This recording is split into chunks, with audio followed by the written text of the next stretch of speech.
ಆತ್ಮೀಯ ವಿದ್ಯಾರ್ಥಿಗಳೇ, ತಮಗೆಲ್ಲರಿಗೂ study time with Vivek YouTube ಚಾನಲ್ಗೆ ಸ್ವಾಗತ. ಸೊ ಈ ವಿಡಿಯೋನ ಪ್ರಾರಂಭ ಮಾಡೋಕ್ಕಿಂತ ಪೂರ್ವದಲ್ಲಿ ಯಾರ್ಯಾರ ನಮ್ಮ ಚಾನಲನ್ನು ಸಬ್ಸ್ಕ್ರೈಬ್ ಮಾಡಿಲ್ಲ, ಸಬ್ಸ್ಕ್ರೈಬ್ ಮಾಡ್ಕೊಳ್ಳಿ. ಸೊ ಇದರಿಂದ ಇದೇ ರೀತಿಯ ವಿಡಿಯೋಗಳು ನೋಟಿಫಿಕೇಷನ್ಸ್ಗಳ ಮೂಲಕ ತಮ್ಮನ್ನು ತಲುಪುತ್ತವೆ. ಸೊ ಈ ವಿಡಿಯೋಗಳು ತಮ್ಮ ವಾರ್ಷಿಕ ಪರೀಕ್ಷೆಗೆ ಅತಿ ಮುಖ್ಯವಾಗಿರ್ತಕ್ಕಂತಹ ವಿಡಿಯೋಗಳಾಗಿವೆ. ಓಕೆ, ವಿಡಿಯೋನ ಪ್ರಾರಂಭಿಸೋಣ. ಬೆಳಕು, ಪ್ರತಿಫಲನ ಮತ್ತು ವಕ್ರೀಭವನ. ಸೊ ಈ ಬೆಳಕು, ಪ್ರತಿಫಲನ, ವಕ್ರೀಭವನ ಪಾಠಕ್ಕೆ ಸಂಬಂಧಿಸಿದಂತೆ ನಮಗೆ ಈ ಪಾಠದ ಸಂಪೂರ್ಣ ಅಂಕಗಳನ್ನು ನೀಡತಕ್ಕಂತಹ ಕೆಲವಷ್ಟು ಪರಿಕಲ್ಪನೆಗಳನ್ನು ನಾನು ನಿಮ್ಮ ಮುಂದೆ ಇವತ್ತೇ ಹೇಳಬೇಕಂತೇಳಿ ಇಷ್ಟಪಡ್ತೀನಿ. ಸೊ ಆ ಪರಿಕಲ್ಪನೆಗಳನ್ನು ಒಂದೊಂದಾಗಿ ನಾವು ಇವತ್ತು ಅಭ್ಯಾಸ ಮಾಡ್ತಾ ಹೋಗೋಣ. ನೀವು ಸಹ ನಿಮ್ಮ ಪುಸ್ತಕದಲ್ಲಿ ಈ ಪರಿಕಲ್ಪನೆಗಳನ್ನು ಪಾಯಿಂಟ್ಔಟ್ ಮಾಡಿಕೊಂಡು ನಮ್ಮ ಮುಂದೆ ಬರತಕ್ಕಂತಹ ಮಾರ್ಚ್ ಏಪ್ರಿಲ್ 2025 ವಾರ್ಷಿಕ ಪರೀಕ್ಷೆಗೆ ನೀವು ಸಹ ಚೆನ್ನಾಗಿ ತಯಾರಿ ಮಾಡಿಕೊಳ್ಳಿ ಅಂತ ಆಶಯವನ್ನು ವ್ಯಕ್ತಪಡಿಸ್ತಾ, ಸೊ ಆ ಅಂಶಗಳನ್ನು ತಮ್ಮ ಮುಂದೆ ಹೇಳಲಿಕ್ಕೆ ನಾನು ಪ್ರಾರಂಭಿಸ್ತಾ ಇದ್ದೀನಿ.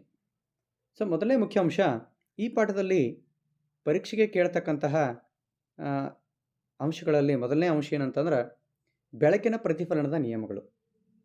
ಸೊ ಇದು 2 ಅಂಕಗಳಿಗೆ ಕೇಳ್ತಕ್ಕಂತಹ ಒಂದು ಪ್ರಶ್ನೆಯಾಗಿದ್ದು, ಬೆಳಕಿನ ಪ್ರತಿಫಲನದ 2 ನಿಯಮಗಳನ್ನು ತಿಳಿಸಿ ಅಂತಕ್ಕಂಥ ಪ್ರಶ್ನೆ ಇದಾಗಿರುತ್ತೆ. ಸೊ ಬೆಳಕಿನ ಪ್ರತಿಫಲನದ ನಿಯಮಗಳು: ಪತನ ಕೋನವು ಪ್ರತಿಫಲನ ಕೋನಕ್ಕೆ ಸಮವಾಗಿರುತ್ತದೆ, ಮತ್ತು ಎರಡನೇ ನಿಯಮ, ಪತನ ಕಿರಣ ಪತನ ಬಿಂದುವಿನಲ್ಲಿ ಪ್ರತಿಫಲನದ ಮೇಲ್ಮೈಗೆ ಎಳೆದ ಲಂಬ ಮತ್ತು ಪ್ರತಿಫಲಿತ ಕಿರಣ ಇವು 3 ಒಂದೇ ಸಮತಲದಲ್ಲಿರುತ್ತವೆ. ಸೊ ಈ ಒಂದು ಪರಿಕಲ್ಪನೆಯನ್ನು ಎಲ್ಲರೂ ಗಮನದಲ್ಲಿಟ್ಟುಕೊಳ್ಳಿ. 2 ಅಂಕಕ್ಕೆ ಕೇಳ್ತಕ್ಕಂಥ ಪ್ರಶ್ನೆ. ಇನ್ನು ಈಗ ತಾನೇ ಹೊಸದಾಗಿ ಈ ಒಂದು ಮುಂದಿನ ಪರಿಕಲ್ಪನೆಯನ್ನು ಪರೀಕ್ಷೆಯಲ್ಲಿ ರೀಸೆಂಟಾಗಿ ಕೇಳಲಾಗಿದೆ. ಅದ ಏನು ಅಂತಂದ್ರೆ, ಸಮತಲ ದರ್ಪಣದಲ್ಲಿ ಉಂಟಾಗ್ತಕ್ಕಂಥ ಪ್ರತಿಬಿಂಬದ ಲಕ್ಷಣಗಳನ್ನು ತಿಳಿಸಿ ಅನ್ನುವಂಥದ್ದು. ಸೊ ಹಾಗಾದರೆ ಯಾವುದಾದ್ರೂ ಒಂದು ಸಮತಲ ದರ್ಪಣದ ಮುಂಭಾಗದಲ್ಲಿ ನಾವು ಹೋಗಿ ನಿಂತುಕೊಂಡಾಗ ನಮಗೆ ನಮ್ಮ ಪ್ರತಿಬಿಂಬ ಕಾಣಿಸುತ್ತೆ, ಅಥವಾ ಯಾವುದಾದ್ರೂ ಒಂದು ವಸ್ತುವನ್ನು ಸಮತಲ ದರ್ಪಣದ ಮುಂಭಾಗದಲ್ಲಿಟ್ಟಾಗ ಆ ವಸ್ತುವಿನ ಪ್ರತಿಬಿಂಬವು ದರ್ಪಣದ ಒಳಭಾಗದಲ್ಲಿ ಉಂಟಾಗುವುದನ್ನು ನಾವು ನೀವೆಲ್ಲ ನೋಡ್ತೀವಿ. ಸೊ ಹಾಗಾದರೆ ಅದರ ಲಕ್ಷಣಗಳನ್ನು ಬರೆಯಿರಿ ಅನ್ನುವಂತಹ ಪ್ರಶ್ನೆಯನ್ನು ಸಾಮಾನ್ಯವಾಗಿ ಕೆಲವೊಂದಷ್ಟು ಪ್ರಶ್ನೆ ಪತ್ರಿಕೆಗಳಲ್ಲಿ ಕೇಳಲಾಗಿದೆ. ಸೊ ಇದು ಸಹ 2 ಅಂಕಗಳಿಗೆ ಕೇಳ್ತಕ್ಕಂಥ ಪ್ರಶ್ನೆಯಾಗಿತ್ತು. ಸೊ ಇದನ್ನು ನಾವು ನೋಡ್ತಾ ಹೋದಾಗ, ಸಮತಲ ದರ್ಪಣದಲ್ಲಿ ಉಂಟಾಗ್ತಕ್ಕಂತಹ ಏನು ಪ್ರತಿಬಿಂಬ ಇದೆ ಅದು ಮಿಥ್ಯ ಮತ್ತು ನೇರ ಪ್ರತಿಬಿಂಬವಾಗಿರುತ್ತೆ. ಸೊ ಅಂದರೆ ಮಿಥ್ಯ ಪ್ರತಿಬಿಂಬ ಅಂತಂದರೆ ಇದನ್ನು ಪರದೆಯ ಮೇಲೆ ಪಡೆಯಲು ಸಾಧ್ಯವಿಲ್ಲ, ಮತ್ತು ವಸ್ತುವನ್ನು ಸಮತಲ ದರ್ಪಣದ ಮುಂಭಾಗದಲ್ಲಿಟ್ಟಾಗ ವಸ್ತುವಿನ ನೇರವಾದ ಪ್ರತಿಬಿಂಬವನ್ನು ನಾವು ನೋಡ್ತೀವಿ ಅನ್ನೋದು. ಇನ್ನೊಂದು, ಸಮತಲ ದರ್ಪಣದ ಮುಂಭಾಗದಲ್ಲಿ ವಸ್ತುವಿನಿಟ್ಟಾಗ ಅದರ ಪ್ರತಿಬಿಂಬವು ವಸ್ತುವಿನ ಗಾತ್ರದಷ್ಟೇ ಇರುತ್ತದೆ ಅನ್ನುವಂಥದ್ದು ಎರಡನೇ ಲಕ್ಷಣ. ವಸ್ತು ದರ್ಪಣದ ಮುಂದೆ ಎಷ್ಟು ದೂರದಲ್ಲಿದೆಯೋ ದರ್ಪಣದ ಒಳಭಾಗದಲ್ಲಿಯೂ ಸಹ ಪ್ರತಿಬಿಂಬ ಅಷ್ಟೇ ದೂರದಲ್ಲಿರುತ್ತದೆ ಅನ್ನುವಂಥದ್ದು 3ನೇ ಲಕ್ಷಣ ಆಗಿದೆ. ಇನ್ನು ಕೊನೆಯ ಲಕ್ಷಣ, ದರ್ಪಣದ ಮುಂಭಾಗದಲ್ಲಿ ಏನು ವಸ್ತುವನ್ನು ಇಟ್ಟಿರ್ತೀವಿ ಅದರ ಪಾರ್ಶ್ವ ಪಲಟವನ್ನು ದರ್ಪಣದ ಒಳಭಾಗದಲ್ಲಿ ನಾವು ಕಾಣ್ತೀವಿ ಅಂತ. ಸೊ ಪಾರ್ಶ್ವ ಪಲಟ ಅಂತಕ್ಕಂಥದ್ದು ಒಂದು ವಿಶೇಷ ವಿದ್ಯಮಾನವಾಗಿದ್ದು, ವಸ್ತುವಿನ ಏನು ಬಲಭಾಗ ಇದೆ ಅದು ದರ್ಪಣದ ಒಳಭಾಗದಲ್ಲಿ ಅದರ ಪ್ರತಿಬಿಂಬದ ಎಡಭಾಗದಂತೆ ಕಾಣುವುದು, ಮತ್ತು ಎಡಭಾಗದ ವಸ್ತುವಿನ ಭಾಗವು ದರ್ಪಣದ ಒಳಭಾಗದಲ್ಲಿ ಪ್ರತಿಬಿಂಬದ ಬಲಭಾಗದಂತೆ ಕಾಣುವುದು. ಸೊ ಈ ಒಂದು ವಿಶೇಷವಾದಂಥ ಗುಣಕ್ಕೆ ಏನಂತೀವಪ್ಪ ಅಂದ್ರೆ ಪಾರ್ಶ್ವ ಪಲಟ ಅಂಥೇಳಿ ನಾವು ಕರಿತೀವಿ. ಸೊ ಸಮತಲ ದರ್ಪಣದಲ್ಲಿ ಉಂಟಾಗ್ತಕ್ಕಂಥ ಪ್ರತಿಬಿಂಬದ ಲಕ್ಷಣಗಳಿಗೆ ಸಂಬಂಧಪಟ್ಟಂತೆ ಈ ಪ್ರಶ್ನೆಯನ್ನು ಜಾಸ್ತಿಯಾಗಿ ಕೇಳಲಾಗ್ತಾ ಇದೆ. ಇನ್ನು ಮುಂದಿನ ಒಂದು ಪರಿಕಲ್ಪನೆ ಏನಂತಂದ್ರೆ ಪೀನ ಮತ್ತು ನಿಮ್ನ ದರ್ಪಣದ ಲಕ್ಷಣಗಳು ಅನ್ನುವಂಥದ್ದು. ಸೊ ಇಲ್ಲಿ ಪೀನ ದರ್ಪಣ ಅಂತಕ್ಕಂಥದ್ದು ಹೊರ ಮೇಲ್ಮೈ ಉಬ್ಬಾಗಿರ್ತದೆ, ಮಧ್ಯದ ಭಾಗ ಉಬ್ಬಾಗಿದ್ದು ಅಂಚಿನಲ್ಲಿ ಹೋದಂತೆ ಅದು ತೆಳ್ಳಗಾಗಿರುತ್ತದೆ ಅನ್ನುವಂಥದ್ದನ್ನು ನಾವಿಲ್ಲಿ ಗಮನಿಸಬಹುದು. ಮಧ್ಯದ ಭಾಗ ಉಬ್ಬಾಗಿರ್ತದೆ ಇಲ್ಲಿ ಪೀನ ದರ್ಪಣದಲ್ಲಿ. ತಾವು ಗಮನಿಸಬಹುದು, ಯಾವಾಗ ಬೆಳಕಿನ ಕಿರಣಗಳು ಈ ಪೀನ ದರ್ಪಣದ ಮೇಲೆ ಹೋಗಿ ಬೀಳುತ್ತವೆಯೋ ಆವಾಗ ಆ ಪೀನ ದರ್ಪಣ ಏನು ಮಾಡುತ್ತೆ ಅಂತಂದರೆ ಬೆಳಕಿನ ಕಿರಣಗಳನ್ನು ವಿಕೇಂದ್ರೀಕರಿಸ್ತಕ್ಕಂತಹ ಕೆಲಸ ಮಾಡುತ್ತೆ. ಸೊ ಹಾಗಾದರೆ ಪೀನ ದರ್ಪಣದ ಲಕ್ಷಣಗಳನ್ನು ತಿಳಿಸಿ ತಂದಾಗ ಪೀನ ದರ್ಪಣವು ಒಂದು ವಿಕೇಂದ್ರೀಕರಿಸುವ ದರ್ಪಣವಾಗಿದೆ ಅನ್ನುವಂಥದ್ದನ್ನು ನಾವಿಲ್ಲಿ ಗಮನಿಸಬೇಕು. ಇನ್ನು ನಿಮ್ನ ದರ್ಪಣದ ಲಕ್ಷಣಗಳನ್ನು ತಿಳಿಸಿ ತಂದಾಗ, ಸೊ ನಿಮ್ನ ದರ್ಪಣ ಏನು ಮಾಡುತ್ತೆ ಅಂತಂದರೆ ಯಾವ ಬೆಳಕಿನ ಕಿರಣಗಳು ನಿಮ್ನ ದರ್ಪಣದ ಮೇಲೆ ಹೋಗಿ ಬೀಳುತ್ತವೆಯೋ ಅವು ಪ್ರತಿಫಲನದ ನಂತರ ಆ, ಒಂದು ಬಿಂದುವಿನಲ್ಲಿ ಸಂಧಿಸುತ್ತವೆ ಅಂತೆ. ಸೊ ಆ ಸಂಧಿಸುವ ಬಿಂದುವಿಗೆ ನಾವು ಏನಂತೀವಪ್ಪ ಅಂತಂದ್ರೆ ಸಂಗಮ ಬಿಂದು ಅಂಥೇಳಿ ಕರಿತೀವಿ. ಸೊ ನಿಮ್ನ ದರ್ಪಣವು ಒಂದು ಕೇಂದ್ರೀಕರಿಸುವ ದರ್ಪಣವಾಗಿದೆ ಅನ್ನುವಂಥದ್ದು. ಸೊ ಹಾಗಾದರೆ ಇವೇ ಎರಡು ಲಕ್ಷಣಗಳೇನಪ್ಪ ಅಂತಂದ್ರೆ ಪೀನ ಮತ್ತು ನಿಮ್ನ ದರ್ಪಣದ ಲಕ್ಷಣಗಳಾಗಿರುತ್ತವೆ. ಇದರ ಜೊತೆಗೆ ಪೀನ ದರ್ಪಣ ವಸ್ತುವಿನ ಮಿಥ್ಯ ಮತ್ತು ನೇರವಾದ ಪ್ರತಿಬಿಂಬವನ್ನು ನೀಡಿದರೆ ನಿಮ್ನ ದರ್ಪಣವು ಸಾಮಾನ್ಯವಾಗಿ ಆ ವಸ್ತುವಿನ ತಲೆ ಕೆಳಕಾದ ಮತ್ತು ಸತ್ಯ ಪ್ರತಿಬಿಂಬವನ್ನು ಉಂಟು ಮಾಡುತ್ತದೆ ಅನ್ನುವಂಥದ್ದು. ಅದೇ ರೀತಿಯಾಗಿ ಪೀನದರ್ಪಣದ ಇನ್ನೊಂದು ಲಕ್ಷಣವನ್ನು ಗಮನಿಸಿದಾಗ, ಸೊ ಪೀನದರ್ಪಣವು ವಸ್ತುವಿನ ಚಿಕ್ಕದಾದ ಆದರೆ ಹೆಚ್ಚಿನ ವಿಸ್ತೃತವಾದ ಪ್ರದೇಶವನ್ನು ನಮಗೆ ತೋರಿಸಲಿಕ್ಕೆ ತುಂಬ ಸಹಾಯಕಾರಿಯಾಗಿದೆ. ಆದ್ದರಿಂದ ಇದನ್ನು ವಾಹನದ ಹಿನ್ನೋಟದ ಕನ್ನಡಿಯಲ್ಲಿ ಇದನ್ನು ಬಳಸುತ್ತಾರೆ. ಸೊ ಹಾಗಾದರೆ ಪೀನದರ್ಪಣದ ಇನ್ನೊಂದು ವಿಶೇಷವಾದ ಲಕ್ಷಣ ಅಂತಂದರೆ ಇದು ವಸ್ತುವಿನ ಚಿಕ್ಕದಾದ ಪ್ರತಿಬಿಂಬವನ್ನು, ಅದು ಮಿಥ್ಯವಾದ ಪ್ರತಿಬಿಂಬವನ್ನು ಮತ್ತು ನೇರವಾದ ಪ್ರತಿಬಿಂಬವನ್ನು ಉಂಟು ಮಾಡಿದರೆ. ಸೊ ನಿಮ್ನ ದರ್ಪಣದ ಲಕ್ಷಣಗಳಲ್ಲಿ ಒಂದು ವಿಶೇಷ ಲಕ್ಷಣ ಏನಂತಂದರೆ ಇದು ವಸ್ತುವಿನ ದೊಡ್ಡದಾದ ಮತ್ತು ನೇರವಾದ ಪ್ರತಿಬಿಂಬವನ್ನು ಫೋಕಲ್ ಪಾಯಿಂಟ್ ಅಂದರೆ ಸಂಗಮ ಬಿಂದು ಮತ್ತು ಏನು ದರ್ಪಣದ ಧ್ರುವ ಇರುತ್ತೆ ಪಿ, ಆ ಪಿ ಮತ್ತು ಎಫ್ಗಳ ನಡುವೆ ವಸ್ತುವನ್ನು ಇಟ್ಟಾಗ ವಸ್ತುವಿನ ದೊಡ್ಡದಾದ ಮತ್ತು ನೇರವಾದ ಪ್ರತಿಬಿಂಬವನ್ನು ಉಂಟು ಮಾಡುತ್ತದೆ. ಇದನ್ನು ಹೊರತುಪಡಿಸಿ ಏನು ನಿಮ್ನ ದರ್ಪಣ ಇದೆ ಅದರಲ್ಲಿ ಉಂಟಾಗ್ತಕ್ಕಂತಹ ಎಲ್ಲ ಪ್ರತಿಬಿಂಬಗಳು ಸತ್ಯ ಮತ್ತು ತಲೆ ಕೆಳಕಾಗಿರುತ್ತವೆ. ಇವೆಲ್ಲ ಪೀನ ಮತ್ತು ನಿಮ್ನ ದರ್ಪಣದ ಲಕ್ಷಣಗಳಾಗಿವೆ. ಇನ್ನು ಅದೇ ರೀತಿಯಾಗಿ ದರ್ಪಣಕ್ಕೆ ಸಂಬಂಧಿಸಿದ ಕೆಲವೊಂದಷ್ಟು ಪದಗಳ ಬಗ್ಗೆ ನಿಮ್ಗೆ ಗೊತ್ತಿರಬೇಕಾಗಿರ್ತಕ್ಕಂಥದ್ದು ಅತಿ ಮುಖ್ಯವಾಗಿದೆ. ರೀಸೆಂಟಾಗಿ ಪರೀಕ್ಷೆಗಳಲ್ಲಿ ಈ ಒಂದು ಅಂಶದ ಮೇಲೆಯೂ ಸಹ ಜಾಸ್ತಿಯಾಗಿ ಪ್ರಶ್ನೆಗಳನ್ನು ಕೇಳಲಾಗ್ತಾ ಇದೆ. ಸೊ ಹಾಗಾದರೆ ಆ ಶಬ್ದಗಳು ಅಥವಾ ಆ ಪದಗಳು ಯಾವುವು ಅಂತ ನಾವು ನೋಡ್ತಾ ಹೋಗೋಣ. ಸೊ ಮೊದಲನೇದು ಯಾವುದಪ್ಪ ಅಂತಂದ್ರೆ ದರ್ಪಣದ ಧ್ರುವ ಅನ್ನುವಂಥದ್ದು. ಸೊ ದರ್ಪಣದ ಧ್ರುವ ಅಂದರೆ ಏನಪ್ಪ? ಸೊ ಅದು ಪೀನ ದರ್ಪಣ ಇರಲಿ ಅಥವಾ ನಿಮ್ನ ದರ್ಪಣ ಇರಲಿ, ಆ ದರ್ಪಣದ ಮಧ್ಯಬಿಂದು ಏನಿದೆ ಆ ಮಧ್ಯಬಿಂದುವಿಗೆ ನಾವೇನಂತೀವಿ ಅಂದರೆ ದರ್ಪಣದ ಧ್ರುವ ಅಂಥೇಳಿ ಕರಿತೀವಿ. ಸೊ ಈಗ ಉದಾಹರಣೆ, ಒಂದು ಪೀನ ದರ್ಪಣ ಇದೆ ಅಂತ ಅಂದ್ಕೊಳ್ಳೋಣ. ಈ ಪೀನ ದರ್ಪಣದ ಸೆಂಟ್ರ್ ಪಾಯಿಂಟ್, ಈ ಮಧ್ಯಬಿಂದು ಏನಿದೆ ಆ ಮಧ್ಯಬಿಂದುವಿಗೆ ನಾವೇನಂತೀವಿ ಅಂದರೆ ದರ್ಪಣದ ಧ್ರುವ ಅಂತೀವಿ. ಇನ್ನು ನಿಮ್ನ ದರ್ಪಣಕ್ಕೆ ಸಂಬಂಧಪಟ್ಟಂತೆ ಈಗ ಒಂದು ನಿಮ್ನ ದರ್ಪಣ ತೆಗೆದುಕೊಂಡೇವೆ ಅಂತ ತಿಳ್ಕೊಡ್ರಿ. ಸೊ ಇದೊಂದು ನಿಮ್ನ ದರ್ಪಣ. ಸೊ ಈ ನಿಮ್ನ ದರ್ಪಣದ ಸೆಂಟ್ರ್ ಪಾಯಿಂಟ್ ಅಥವಾ ಮಧ್ಯಬಿಂದುವಿಗೆ ಏನಂತೀವಿ ನಾವು ದರ್ಪಣದ ಧ್ರುವ ಅಂಥೇಳಿ ಕರಿತೀವಿ. ಸೊ ಹಾಗಾದರೆ ಅದು ಪೀನ ದರ್ಪಣವೇ ಇರಲಿ ನಿಮ್ನ ದರ್ಪಣವೇ ಇರಲಿ, ಆ ದರ್ಪಣಗಳ ಮಧ್ಯಬಿಂದುವಿಗೆ ನಾವು ದರ್ಪಣದ ಧ್ರುವ ಅಥವಾ ಪೋಲ್ ಆಫ್ ದ ಮಿರರ್ ಅಂಥೇಳಿ ಕರಿತೀವಿ. ಸೊ ಎಕ್ಸಾಮ್ದಲ್ಲಿ ಜಾಸ್ತಿಯಾಗಿ ಇದನ್ನು ಕೇಳ್ತಾರೆ. ಇನ್ನು ವಕ್ರತಾ ಕೇಂದ್ರ ಅಂಥೇಳಿ ಇನ್ನೊಂದು ಅತಿ ಮುಖ್ಯವಾಗಿರ್ತಕ್ಕಂತಹ ಒಂದು ದರ್ಪಣಕ್ಕೆ ಸಂಬಂಧಿಸಿದ ಪದ ಇದೆ. ಸೊ ದರ್ಪಣದ ವಕ್ರತಾ ಕೇಂದ್ರ ಅಂತಂದರೆ ಏನಪ್ಪ ಅಂದ್ರೆ, ಸೊ ಈ ನಿಮ್ನ ದರ್ಪಣ ಇದೆ. ಸೊ ಈ ನಿಮ್ನ ದರ್ಪಣವನ್ನು ಒಂದು ಗೋಳದ ಭಾಗ ಅಂಥೇಳಿ ನಾವು ಭಾವಿಸಿದಾಗ, ಎದರ ಭಾಗ ರೀ? ಗೋಳದ ಭಾಗ ಅಂತ ನಾವು ಭಾವಿಸಿದಾಗ, ಸೊ ಆ ಗೋಳದ ಸೆಂಟ್ರ್ ಪಾಯಿಂಟ್ ಅಥವಾ ಆ ಗೋಳದ ಮಧ್ಯಬಿಂದುವನ್ನು ನಾವೇನಂತೀವಿ ಅಂದರೆ ವಕ್ರತಾ ಕೇಂದ್ರ ಅಂತ ಹೇಳಿ ಕರಿತೀವಿ. ಇದನ್ನು ಸಿ ಅಂತಕ್ಕಂಥ ಸಂಕೇತದಿಂದ ಸೂಚಿಸ್ತೇವೆ. ಸೊ ಇಲ್ಲಿ ಮಕ್ಕಳು ಕನ್ಫ್ಯೂಷನ್ ಮಾಡ್ಕೊಳ್ಳೋಂತಹ ಅವಶ್ಯಕತೆ ಇಲ್ಲ. ದರ್ಪಣದ ಧ್ರುವ ಅನ್ನೋದೇನಿದೆ ಇದು ದರ್ಪಣದ ಸೆಂಟ್ರ್ ಪಾಯಿಂಟು. ವಕ್ರತಾ ಕೇಂದ್ರ ಅನ್ನೋದೇನೈತಲ್ಲ ಈ ದರ್ಪಣ ಯಾವ ಗೋಳದ ಭಾಗವಾಗಿದೆಯೋ ನೋಡ್ರಿ, ಇದು ಯಾವ ಗೋಳ ಇದೆಯಲ್ಲ ಈ ಗೋಳದ ಭಾಗವಾಗಿದೆಯೋ ಆ ಗೋಳದ ಕೇಂದ್ರಕ್ಕೆ ನಾವೇನಂತೀವಿ ವಕ್ರತಾ ಕೇಂದ್ರ ಅಂಥೇಳಿ ನಾವು ಕರಿತೀವಿ. ಸೊ ಮಕ್ಕಳು ಇದರ ಬಗ್ಗೆ ಗಮನ ಹರಿಸಬೇಕಾಗಿರ್ತಕ್ಕಂಥ ಅತಿ ಮುಖ್ಯವಾಗಿದೆ. ಇನ್ನು ವಕ್ರತಾ ತ್ರಿಜ್ಯ ಅಂತಕ್ಕಂತಹ ಮುಂದಿನ ಪಾಯಿಂಟ್ ಬಂದಿದೆ.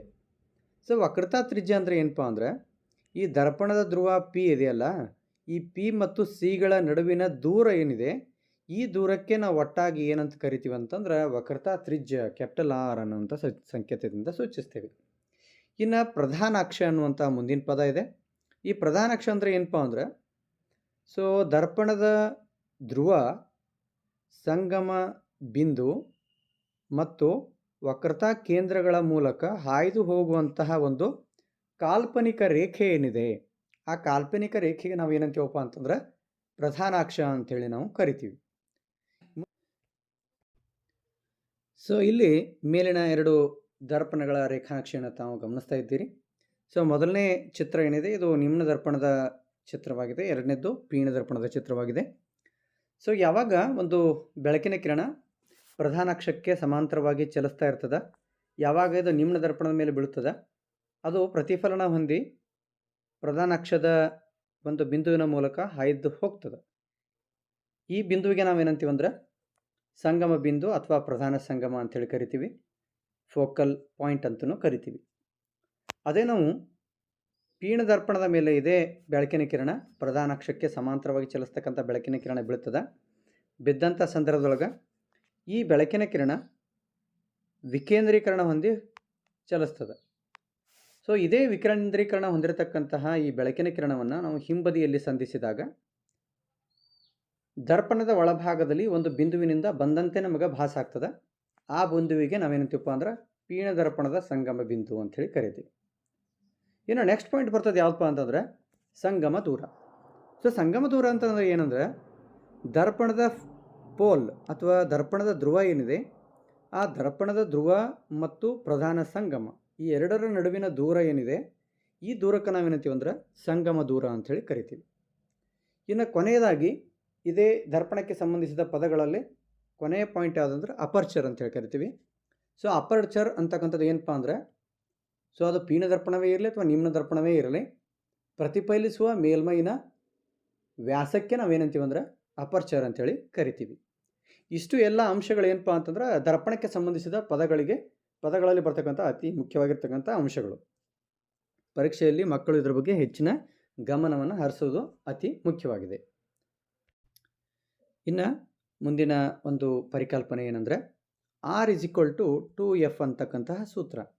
R=2F ಅಂತಕ್ಕಂತಹ ಸೂತ್ರದ ಮೇಲೆ ಬಹಳಷ್ಟು ಪ್ರಶ್ನೆಯನ್ನು ಕೇಳಲಾಗ್ತದೆ. ಸೊ ಇದರಲ್ಲಿ R ಅಂತಕ್ಕಂಥದ್ದು ಏನಂದ್ರೆ ರೇಡಿಯಸ್, ತ್ರಿಜ್ಯ ಅನ್ನುವಂಥದ್ದು. F ಅನ್ನುವಂಥದ್ದು ಏನಂದ್ರೆ ಸಂಗಮ ದೂರ. ಸೊ ಹಾಗಾದರೆ ವಕ್ರತಾ ತ್ರಿಜ್ಯ ಮತ್ತು ಸಂಗಮ ದೂರಗಳ ನಡುವಿನ ಸಂಬಂಧವನ್ನು ತೋರಿಸಲಿಕ್ಕೆ ಬಳಸ್ತಕ್ಕಂಥ ಸೂತ್ರ ಯಾವುದು ಅಂತೇಳಿ ಪ್ರಶ್ನೆ ಕೇಳ್ತಾರೆ ಕೆಲವೊಂದು ಸಾರಿ. ಆವಾಗ R=2F ಅಂತಕ್ಕಂಥ ಸೂತ್ರವನ್ನು ಬಳಸಿ ನಾವು ಹೇಳ್ಬೋದು. ಇನ್ನು ಕೆಲವೊಂದು ಸಾರಿ ಪ್ರಶ್ನೆ ಏನು ಕೇಳ್ತಾರೆ ಅಂತಂದರೆ, ಒಂದು ನಿಮ್ನ ದರ್ಪಣದ ವಕ್ರತಾ ತ್ರಿಜ್ಯ 30 ಸೆಂಟಿಮೀಟರ್ ಆಗಿದೆ, ಹಾಗಾದರೆ ಅದರ ಸಂಗಮ ದೂರ ಎಷ್ಟು ಅಂತ ಕೇಳ್ತಾರೆ. ಆವಾಗ ನಮ್ಗೆ ನಾವು ಏನು ಮಾಡಬೇಕಪ್ಪ ಅಂತಂದ್ರೆ ಅವಾಗ F=R/2 ಅಂತ ಮಾಡ್ಕೋಬೇಕು. ವಕ್ರತಾ ತ್ರಿಜ್ಯ 30 ಸೆಂಟಿಮೀಟರ್ ಆದರೆ F ಎಷ್ಟಂದ್ರೆ 15 ಸೆಂಟಿಮೀಟರ್. ಅದೇ ರೀತಿಯಾಗಿ ಕೆಲವೊಂದು ಸಾರಿ ಪರೀಕ್ಷೆಯಲ್ಲಿ ಏನು ಕೇಳ್ತಾರೆ ಅಂತಂದ್ರೆ, ಒಂದು ಪೀಣ ದರ್ಪಣದ ಸಂಗಮ ದೂರವು 20 ಸೆಂಟಿಮೀಟರ್ ಆಗಿದೆ, ಹಾಗಾದರೆ ಅದರದ ವಕ್ರತಾ ತ್ರಿಜ್ಯ ಎಷ್ಟು ಅಂತಕ್ಕಂಥ ಪ್ರಶ್ನೆಯನ್ನು ಸಹ ಕೆಲವೊಂದು ಸಾರಿ ಕೇಳ್ತಾರೆ. ಸೊ ಆವಾಗ F ಜಾಗದಲ್ಲಿ 20 ಸೆಂಟಿಮೀಟರ್ ಇಟ್ಟು 20 × 2 ಮಾಡಿದಾಗ 40 ಸೆಂಟಿಮೀಟರ್ ಏನು ಬರುತ್ತೆ, ಇದು ವಕ್ರತಾ ತ್ರಿಜ್ಯವಾಗಿರುತ್ತೆ. ಸೊ ಈ ರೀತಿಯಾಗಿ ನಾವು ಈ ಒಂದು ಸೂತ್ರವನ್ನು ನೆನಪಿಟ್ಟುಕೊಳ್ಬೇಕಾಗಿರ್ತಕ್ಕಂಥದ್ದು ಅತಿ ಮುಖ್ಯವಾಗಿದೆ. ಇನ್ನು ಮುಂದಿನ ಪರಿಕಲ್ಪನೆ ಏನಂತಂದರೆ ಕೋಷ್ಟಕ 9.1 ನಿಮ್ಮ ಪುಸ್ತಕದಲ್ಲಿ ಬರ್ತಕ್ಕಂತಹ ಕೋಷ್ಟಕ 9.1 ಇದು ಏನೇನು ಹೇಳ್ತದಂದ್ರೆ ನಿಮ್ನ ದರ್ಪಣದಿಂದ ಉಂಟಾಗ್ತಕ್ಕಂತಹ ಪ್ರತಿಬಿಂಬದ ರೇಖಾನಕ್ಷೆಯನ್ನು ಬಿಡಿಸಲು ಸಹಾಯವಾಗತಕ್ಕಂತಹ ವಸ್ತುವಿನ ಸ್ಥಾನ, ಅದರ ಸ್ವಭಾವದ ಬಗ್ಗೆ ತಿಳಿಸ್ತಕ್ಕಂಥ ಒಂದು ಕೋಷ್ಟಕ ಆಗಿದೆ. ಈ ಕೋಷ್ಟಕ ನಮಗೆ ಅತಿ ಮುಖ್ಯವಾಗಿರ್ತದೆ, ಯಾಕಂದರೆ ರೇಖಾನಕ್ಷೆಗೆ ಸಂಬಂಧಪಟ್ಟಂತೆ ಏನೇ ಪ್ರಶ್ನೆ ಕೇಳಿದರೂ ಸಹ ಈ ಒಂದು ಕೋಷ್ಟಕಕ್ಕೆ ಸಂಬಂಧಪಟ್ಟದ್ದೇ ಆಗಿರುತ್ತೆ. ಪರೀಕ್ಷೆಯಲ್ಲಿ ಸೀನ ಮುಂದೆ ನಿಮ್ನ ದರ್ಪಣದ ಮುಂದೆ ಸೀನ ಮೇಲೆ ವಸ್ತುವನ್ನು ಇಟ್ಟಾಗ ಉಂಟಾಗುವಂತಹ ಪ್ರತಿಬಿಂಬದ ರೇಖಾನಕ್ಷೆ ಬಿಡಿಸಿ ಅದರ ಸ್ವಭಾವ ಮತ್ತು ಪ್ರತಿಬಿಂಬದ ದೂರವನ್ನು ತಿಳಿಸಿ ರೇಖಾನಕ್ಷದ ಸಹಾಯದಿಂದ ಅಂತ ಕೇಳಿದಾಗ ಈ ಒಂದು ಕೋಷ್ಟಕ ನಮಗೆ ಅತಿ ಸಹಾಯ ಮಾಡ್ತದೆ. ಆದ್ದರಿಂದ ಆ ಕೋಷ್ಟಕವನ್ನು ಮನನ ಮಾಡಿಕೊಳ್ಳೋದು ಅತಿ ಮುಖ್ಯವಾಗಿರುತ್ತೆ. ಸೊ ಈ ಕೋಷ್ಟಕದಲ್ಲಿ ವಸ್ತುವಿನ ಸ್ಥಾನ, ಪ್ರತಿಬಿಂಬದ ಗಾತ್ರ, ಪ್ರತಿಬಿಂಬದ ಸ್ವಭಾವ ಈ 4 ಅಂಶಗಳ ಮೇಲೆ ಹೆಚ್ಚಿಗೆ ಗಮನವನ್ನು ನೀಡಲಾಗಿದೆ. ಹಾಗಾದರೆ ವಸ್ತುವನ್ನು ಅನಂತದಲ್ಲಿ ಇರಿಸಿದಾಗ ಪ್ರತಿಬಿಂಬದ ಎಲ್ಲಿ ಸಿಗ್ತದಪ್ಪ ಅಂತಂದರೆ Fನ ಮೇಲೆ ಸಿಗುತ್ತೆ. ಆ ಪ್ರತಿಬಿಂಬದ ಗಾತ್ರ ಅತಿ ಚಿಕ್ಕದಾಗಿರುತ್ತೆ, ಚುಕ್ಕೆ ಗಾತ್ರದಷ್ಟು. ಆಮೇಲೆ ಇದು ಸತ್ಯ ಮತ್ತು ತಲೆ ಕೆಳಕಾಗಿರ್ತಕ್ಕಂಥದ್ದು, ಇದು ಪ್ರತಿಬಿಂಬದ ಸ್ವಭಾವವಾಗಿದೆ. ಅದೇ ರೀತಿಯಾಗಿ ವಸ್ತುವನ್ನು ಸಿಯಿಂದ ದೂರದಲ್ಲಿಟ್ಟಾಗ ಪ್ರತಿಬಿಂಬ ಎಲ್ಲಿ ಸಿಗುತ್ತೆ ಅಂದರೆ F ಮತ್ತು ಸಿಗಳ ಮಧ್ಯೆ ಸಿಗುತ್ತೆ, ಅದು ಚಿಕ್ಕದಾಗಿರುತ್ತೆ, ಸತ್ಯ ಮತ್ತು ತಲೆ ಕೆಳಕಾಗಿರುತ್ತೆ. ಇನ್ನು ಸಿನ ಮೇಲೆ ವಸ್ತುವನ್ನು ಇಟ್ಟಾಗ ಪ್ರತಿಬಿಂಬವು ಸಹ ಸಿನ ಮೇಲೆಯೇ ಸಿಗುತ್ತದೆ. ಸೊ ಸಿನ ಮೇಲೆ ವಸ್ತು ಇಟ್ಟಾಗ ಪ್ರತಿಬಿಂಬವು ಸಹ ಸಿನ ಮೇಲೆ ಸಿಕ್ಕರೆ ಎರಡೂದರ ಗಾತ್ರ ಏನಿರ್ತದೆ ಸೇಮ್ ಇರ್ತೈತಿ ಅನ್ನುವಂಥದ್ದು, ಅದೇ ಗಾತ್ರದ್ದಿರುತ್ತೆ. ಸೊ ಪ್ರತಿಬಿಂಬದ ಸ್ವಭಾವ ಎಂಥದ್ದಿರುತ್ತೆ ಅಂದರೆ ಸತ್ಯ ಮತ್ತು ತಲೆಗಳ ಇರ್ತಕ್ಕಂಥದ್ದು. ಇನ್ನು ನೆಕ್ಸ್ಟ್ ಸಿ ಮತ್ತು ಎಫ್ಗಳ ನಡುವೆ ವಸ್ತುವನ್ನು ಇಟ್ಟಾಗ ಸಿಯಿಂದ ದೂರದಲ್ಲಿ ವಸ್ತು ಪ್ರತಿಬಿಂಬ ಸಿಗುತ್ತೆ. ಆ ಪ್ರತಿಬಿಂಬದ ಗಾತ್ರ ಅತಿ ದೊಡ್ಡದಾಗಿರುತ್ತೆ. ಆಮೇಲೆ ಸತ್ಯ ಮತ್ತು ತಲೆ ಕೆಳಕಾಗುತ್ತೆ. ಇನ್ನು ಎಫ್ನ ಮೇಲೆ ವಸ್ತುವನ್ನು ಇರಿಸಿದಾಗ ಅನಂತ ದೂರದಲ್ಲಿ ವಸ್ತುವಿನ ಪ್ರತಿಬಿಂಬವನ್ನು ನಾವು ಪಡಿತೀವಿ. ಅದು ಅತಿ ದೊಡ್ಡದಾಗಿರುತ್ತೆ, ಸತ್ಯ ಮತ್ತು ತಲೆ ಕೆಳಗಾಗಿರುತ್ತೆ. ಇನ್ನು ವಸ್ತುವನ್ನು ಪಿ ಮತ್ತು ಎಫ್ಗಳ ನಡುವೆ ಇಟ್ಟಾಗ ಅಂದ್ರೆ ದರ್ಪಣದ ಧ್ರುವ ಮತ್ತು ಸಂಗಮ ಬಿಂದುಗಳ ನಡುವೆ ಆ ವಸ್ತುವನ್ನು ಇರಿಸಿದಾಗ ಸೊ ಪ್ರತಿಬಿಂಬದ ಸ್ಥಾನ ಎಲ್ಲಿರುತ್ತೆ ಅಂದರೆ ದರ್ಪಣದ ಹಿಂದೆ ಅಥವಾ ದರ್ಪಣದ ಒಳಭಾಗದಲ್ಲಿರುತ್ತೆ. ಇದರ ಗಾತ್ರ ದೊಡ್ಡದಿರುತ್ತೆ, ವರ್ಧಿಸಿದ್ದಿರುತ್ತೆ. ದರ್ಪಣದಲ್ಲಿ ನೀವು ವೀಕ್ಷಿಸಿದಾಗ ಆ ದರ್ಪಣದ ಒಳಭಾಗದಲ್ಲಿ ಕಾಣಿಸುತ್ತೆ. ಅದು ಮಿಥ್ಯ ಮತ್ತು ನೇರವಾದ ಪ್ರತಿಬಿಂಬ ಆಗಿರುತ್ತೆ. ಸೊ ಈ ಕೋಷ್ಟಕವನ್ನು ನೀವು ಗಮನಿಸಬೇಕಾಗಿರ್ತಕ್ಕಂಥ ಪರೀಕ್ಷಾ ದೃಷ್ಟಿಯಿಂದ ಅತಿ ಮುಖ್ಯವಾಗಿದೆ. ಇದನ್ನು ಸಹ ಮಕ್ಕಳು ಪಾಯಿಂಟ್ಔಟ್ ಮಾಡ್ಕೋಬೇಕಾಗಿದೆ. ಸೊ ಇನ್ನು ನೆಕ್ಸ್ಟ್ ಬರುತ್ತೆ ಏನಂತಂದರೆ ರೇಖಾನಕ್ಷೆ ಬಿಡಿಸ್ಬೇಕು. ನಾವು ಎಕ್ಸಾಮ್ದಲ್ಲಿ ಕೇಳ್ತಾರವ್ರು. ಸೊ ರೇಖಾನಕ್ಷೆ ಬಿಡಿಸುವಕ್ಕಿಂತ ಪೂರ್ವದಲ್ಲಿ ನಾವು ಕೆಲವೊಂದಷ್ಟು ನಿಯಮಗಳ ಬಗ್ಗೆ ತಿಳ್ಕೊಳ್ಬೇಕಾಗಿರ್ತಕ್ಕಂಥದ್ದು ಅತಿ ಮುಖ್ಯವಾಗಿದೆ. ಹಾಗಾದರೆ ಆ ನಿಯಮಗಳೇನು ಅನ್ನುವಂಥದ್ದನ್ನು ನಾವು ಒಂದು ಸ್ವಲ್ಪ ಗಮನ ಹರಿಸೋಣ. ಸೊ ಇಲ್ಲಿ ತಾವು ಗಮನಿಸ್ತಾ ಇದ್ರಿ ಚಿತ್ರಗಳಲ್ಲಿ 1ನೇ ಚಿತ್ರ, 2ನೇ ಚಿತ್ರ, 3ನೇ ಚಿತ್ರ ಅಂಥೇಳಿ ಗುರ್ತ ಮಾಡಿದ್ದೇನೆ ನಾನು. ಸೊ ಮೊದಲನೇ ಚಿತ್ರ ಏನಿದೆ ಇದರಲ್ಲಿ ಒಂದು ನಿಮ್ನ ದರ್ಪಣವಿದೆ, ಇನ್ನೊಂದು ಪೀನ ದರ್ಪಣ ಇದೆ. ಇದು ನಿಮ್ನ ದರ್ಪಣ, ಇದು ಪೀನ ದರ್ಪಣ. ಸೊ ಯಾವಾಗ ಈ ನಿಮ್ನ ದರ್ಪಣದ ಮೇಲೆ ಪ್ರಧಾನಕ್ಷಕ್ಕೆ ಸಮಾಂತರವಾಗಿ ಚಲಿಸ್ತಕ್ಕಂತಹ ಒಂದು ಬೆಳಕಿನ ಕಿರಣ ಬೀಳುತ್ತೆ, ಬಿದ್ದಂಥ ಸಂದರ್ಭದಲ್ಲಿ ಅದು ಯಾವಾಗಲೂ ಫೋಕಲ್ ಪಾಯಿಂಟ್ ಎಫ್ನ ಮೂಲಕವೇ ಹಾಯ್ದು ಹೋಗುತ್ತದೆ ಅನ್ನುವಂಥದ್ದು. ಸೊ ಇದ್ರ ಬಗ್ಗೆ ನಮ್ಗೆ ಗೊತ್ತಿರಬೇಕು. ಅದೇ ರೀತಿಯಾಗಿ ಪೀನ ದರ್ಪಣದ ಮೇಲೆ ಪ್ರಧಾನಕ್ಷಕ್ಕೆ ಸಮಾಂತರವಾದ ಬೆಳಕಿನ ಕಿರಣ ಬಿದ್ದಂಥ ಸಂದರ್ಭದೊಳಗೆ ಅದು ಚದುರಿ ಹೋಗುತ್ತೆ, ಆದರೂ ಸಹ ಅದು ಒಂದು ಬಿಂದುವಿನಿಂದ ಬಂದಂತೆ ಭಾಸ ಆಗುತ್ತೆ. ಅದಕ್ಕೆ ನಾವೇನಂತೀವಿ ಅಂದರೆ ಫೋಕಲ್ ಪಾಯಿಂಟ್ ಅಂತೇಳಿ ಕರಿತೀವಿ. ಇನ್ನು ಅದೇ ರೀತಿಯಾಗಿ ನಿಮ್ನ ದರ್ಪಣವಿರಲಿ ಅಥವಾ ಪೀನ ದರ್ಪಣ ಇರಲಿ, ಸಂಗಮ ಬಿಂದುವಿನ ಮೂಲಕ ಓರೆಯಾಗಿ ಚಲಿಸುವಂತಹ ಬೆಳಕಿನ ಕಿರಣ ದರ್ಪಣದ ಮೇಲೆ ಬಿದ್ದಾಗ ಅದು ಸಮಾಂತರವಾಗಿ ಚಲಿಸುತ್ತದೆ. ಯಾವುದಕ್ಕೆ ಸಮಾಂತರ ಅಂದರೆ ಪ್ರಧಾನಾಕ್ಷಕ್ಕೆ ಸಮಾಂತರವಾಗಿ ಚಲಿಸುತ್ತದೆ ಅನ್ನುವಂಥದ್ರ ಬಗ್ಗೆ ನಮ್ಗೆ ಐಡಿಯಾ ಇರಬೇಕು. ಇನ್ನು ಕೊನೆಯದೇನಪ್ಪ ರೂಲ್ ಅಂತಂದರೆ ವಕ್ರತಾ ಕೇಂದ್ರ ಸಿನ ಮೂಲಕ ಹಾಯ್ದು ಹೋಗತಕ್ಕಂಥ ಓರೆಯಾಗಿ ಹಾಯ್ದು ಹೋಗುವಂತಹ ಯಾವುದೇ ಒಂದು ಬೆಳಕಿನ ಕಿರಣ ದರ್ಪಣದ ಮೇಲೆ ಬಿದ್ದಾಗ ಯಾವುದೇ ರೀತಿಯಾದಂತಹ ಒಳಗಾಗದೆ ಅದು ಅದೇ ದಿಕ್ಕಿನಲ್ಲಿ ಹಿಂದಿರುಗುತ್ತದೆ ಅನ್ನುವಂಥದ್ದು ಅತಿ ಮುಖ್ಯವಾಗಿರ್ತಕ್ಕಂತಹ ಪಾಯಿಂಟ್ಗಳು. ಸೊ ಈ 3 ಅಂಶಗಳ ಬಗ್ಗೆ ನಮಗೆ ಗೊತ್ತಿತ್ತಂದ್ರೆ ನಾವು ನಿಮ್ನ ದರ್ಪಣದ ಉಂಟಾಗ್ತಕ್ಕಂತಹ ಪ್ರತಿಬಿಂಬದ ರೇಖಾನಕ್ಷೆಗಳನ್ನು ಅತಿ ಸರಳವಾಗಿ ಬಿಡಿಸಲಿಕ್ಕೆ ಸಾಧ್ಯ ಇದೆ. ಇನ್ನು ನೆಕ್ಸ್ಟ್ ಬರ್ತದೆ ಏನಂತಂದರೆ ನಿಮ್ನ ದರ್ಪಣದ ಉಪಯೋಗಗಳು ಮತ್ತು ಪೀನ ದರ್ಪಣದ ಉಪಯೋಗಗಳು. ಸೊ 1 ಅಂಕ ಅಥವಾ 2 ಅಂಕಗಳ ಪ್ರಶ್ನೆಗಳಲ್ಲಿ ಇದನ್ನು ಕೇಳಲಾಗ್ತದೆ. ಉದಾಹರಣೆ, ನಿಮ್ನ ದರ್ಪಣ ಮತ್ತು ಪೀನ ದರ್ಪಣ ನಡುವಿನ ವ್ಯತ್ಯಾಸ ತಿಳಿಸಿ ಅನ್ನುವಂತಹ ಪ್ರಶ್ನೆ, ಅಥವಾ ನಿಮ್ನ ದರ್ಪಣದ ಉಪಯೋಗಗಳನ್ನು ಬರೆಯಿರಿ, ಪೀನ ದರ್ಪಣದ ಉಪಯೋಗಗಳನ್ನು ಬರೆಯಿರಿ ಅನ್ನುವಂತಹ ಪ್ರಶ್ನೆಯನ್ನು ಸರ್ವೇ ಸಾಮಾನ್ಯವಾಗಿ ಕೇಳ್ತಾ ಇರ್ತಾರೆ. ಸೊ ಹಾಗಾದ್ರೆ ನಾವು ಏನು ಮಾಡೋಣ ಅಂತಂದ್ರೆ ನಿಮ್ನ ದರ್ಪಣದ ಉಪಯೋಗಗಳನ್ನು ನೋಡೋಣ ಒಂದು ಸಾರಿ. ಸೊ ನಿಮ್ನ ದರ್ಪಣಗಳನ್ನು ಸಾಮಾನ್ಯವಾಗಿ ಎಲ್ಲಿ ಬಳಸ್ತಾರಪ್ಪ ಅಂತ ಟಾರ್ಚ್ಗಳಲ್ಲಿ, ತಪಾಸಣಾ ದೀಪ ಮತ್ತು ವಾಹನಗಳ ಮುಂಭಾಗದಲ್ಲಿರ್ತಕ್ಕಂಥ ಹೆಡ್ಲೈಟ್ಸ್ ಇರ್ತಾವಲ್ರಿ, ಸೊ ಅಲ್ಲಿ ಬೆಳಕಿನ ಶಕ್ತಿಶಾಲಿ ಸಮಾಂತರ ಕಿರಣಗಳ ಪುಂಜಗಳನ್ನು ಪಡೆಯಲಿಕ್ಕೆ ಏನು ಮಾಡ್ತಾರೆ ಅಂತಂದ್ರೆ ಈ ನಿಮ್ನ ದರ್ಪಣವನ್ನು ಬಳಸ್ತಾರೆ. ಅದರ ಜೊತೆಗೆ ಮುಖದ ದೊಡ್ಡದಾದ ಪ್ರತಿಬಿಂಬವನ್ನು ಪಡೆಯಲಿಕ್ಕೆ ಕ್ಷೌರ ದರ್ಪಣವಾಗಿಯೂ ಸಹ ಸಾಮಾನ್ಯವಾಗಿ ಇದನ್ನು ಬಳಸ್ತಾರೆ. ಅದೇ ರೀತಿಯಾಗಿ ದಂತವೈದ್ಯರು ಸಹ ರೋಗಿಗಳ ಹಲ್ಲುಗಳ ದೊಡ್ಡ ಪ್ರತಿಬಿಂಬವನ್ನು ಪಡೆಯಲಿಕ್ಕೆ ಈ ಒಂದು ದರ್ಪಣವನ್ನು ಬಳಸ್ತಾರೆ. ಅದೇ ರೀತಿಯಾಗಿ ಸೌರ ಕುಲುಮೆಗಳಲ್ಲಿ ಸೂರ್ಯನ ಕಿರಣಗಳನ್ನು ಕೇಂದ್ರೀಕರಣ ಮಾಡಲಿಕ್ಕೂ ಸಹ ಈ ದೊಡ್ಡದಾದ ನಿಮ್ನ ದರ್ಪಣಗಳನ್ನು ಬಳಸುವಂತಹ ಕೆಲಸ ನಡೀತದ ಅನ್ನುವಂಥದ್ದು.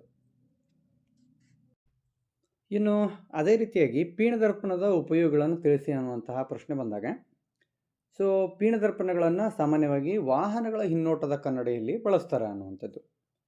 ಆಮೇಲೆ ಕೆಲವೊಂದಷ್ಟು ಎತ್ತರದ ಗುಡ್ಡಗಾಡು ಪ್ರದೇಶಗಳಲ್ಲಿ ವಾಹನಗಳ ಚಲಾಯಿಸುವಂತಹ ಕೆಲವೊಂದಷ್ಟು ಮಾರ್ಗಗಳಿರುತ್ತವೆ. ಆ ಮಾರ್ಗಗಳಲ್ಲಿ ಬಹಳಷ್ಟು ಓರೆಕೋರೆಯಾಗಿರ್ತಕ್ಕಂತಹ ಏನು ರಸ್ತೆಗಳಿರುತ್ತೆ, ಆ ರಸ್ತೆಗಳ ಮೂಲೆಗಳಲ್ಲಿ ಈ ಪೀನದರ್ಪಣವನ್ನು ಬಳಸಿರುತ್ತಾರೆ. ಸೊ ಇದಕ್ಕೆ ಕಾರಣ ಏನಂತಂದರೆ, ಸೊ ಓರೆಕೋರೆಯಾಗಿರ್ತಕ್ಕಂತಹ ರಸ್ತೆಗಳಲ್ಲಿ ವಿರುದ್ಧ ದಿಕ್ಕಿನಲ್ಲಿ ಬರ್ತಕ್ಕಂತಹ ವಾಹನಗಳು ಅತಿ ಸಲೀಸಾಗಿ ನಮಗೆ ಕಾಣಲಿ ಅನ್ನುವಂತಹ ಒಂದು ಉದ್ದೇಶದಿಂದ ಸೊ ಆ ದರ್ಪಣಗಳನ್ನು ಪೀನದರ್ಪಣಗಳನ್ನು ಸಾಮಾನ್ಯವಾಗಿ ಅಲ್ಲಿ ಬಳಸಿರುತ್ತಾರೆ ಅಂತ. ಸೊ ಇನ್ನು ಪರೀಕ್ಷೆಯಲ್ಲಿ ಇನ್ನೊಂದು ಕೇಳ್ತಕ್ಕಂಥ ಪ್ರಶ್ನೆ ಏನು ಅಂತಂದರೆ, ಪೀನದರ್ಪಣಗಳನ್ನು ಸಾಮಾನ್ಯವಾಗಿ ವಾಹನದ ಹಿನ್ನೋಟದ ಕನ್ನಡಿಯನ್ನಾಗಿ ಬಳಸುತ್ತಾರೆ ಏಕೆ ಅನ್ನುವಂತಹ ಪ್ರಶ್ನೆಯನ್ನು ಕೇಳಲಾಗ್ತದೆ. 1 ಅಂಕದ ಪ್ರಶ್ನೆಗೆ ಕೇಳ್ತಾರೆ. ಸೊ ಆವಾಗ ಬರಿಬೇಕಾಗಿರ್ತಕ್ಕಂಥ ಉತ್ತರ ಏನಂತಂದರೆ, ಸೊ ಪೀನದರ್ಪಣಗಳು ಹೊರ ಅಂಚಿನ ಕಡೆಗೆ ಹೆಚ್ಚಿನ ವಕ್ರತೆಯನ್ನು ಹೊಂದಿರ್ತವೆ. ಆದ್ದರಿಂದ ಇವುಗಳ ದೃಷ್ಟಿ ಕ್ಷೇತ್ರ ಬಹಳ ಅಧಿಕವಾಗಿದ್ದು, ಸಮತಲ ದರ್ಪಣಗಳಿಗೆ ಹೋಲಿಸಿದರೆ ಪೀನದರ್ಪಣಗಳು ಚಾಲಕರಿಗೆ ಅವರ ಹಿಂಭಾಗದ ಹೆಚ್ಚಿನ ಕ್ಷೇತ್ರವನ್ನು ವೀಕ್ಷಿಸಲಿಕ್ಕೆ ಸಹಾಯ ಮಾಡ್ತವೆ. ಆದ್ದರಿಂದ ಪೀನದರ್ಪಣಗಳನ್ನು ಏನು ಮಾಡ್ತಾರಪ್ಪ ಅಂದರೆ ವಾಹನದ ಹಿನ್ನೋಟದ ಕನ್ನಡಿಯಾಗಿ ಬಳಸುತ್ತಾರೆ ಅನ್ನೋದು. ಸೊ 1 ಅಂಕದ್ದು ಅತಿ ಮುಖ್ಯವಾಗಿರತಕ್ಕಂತಹ ಒಂದು ಪ್ರಶ್ನೆ. ಇನ್ನು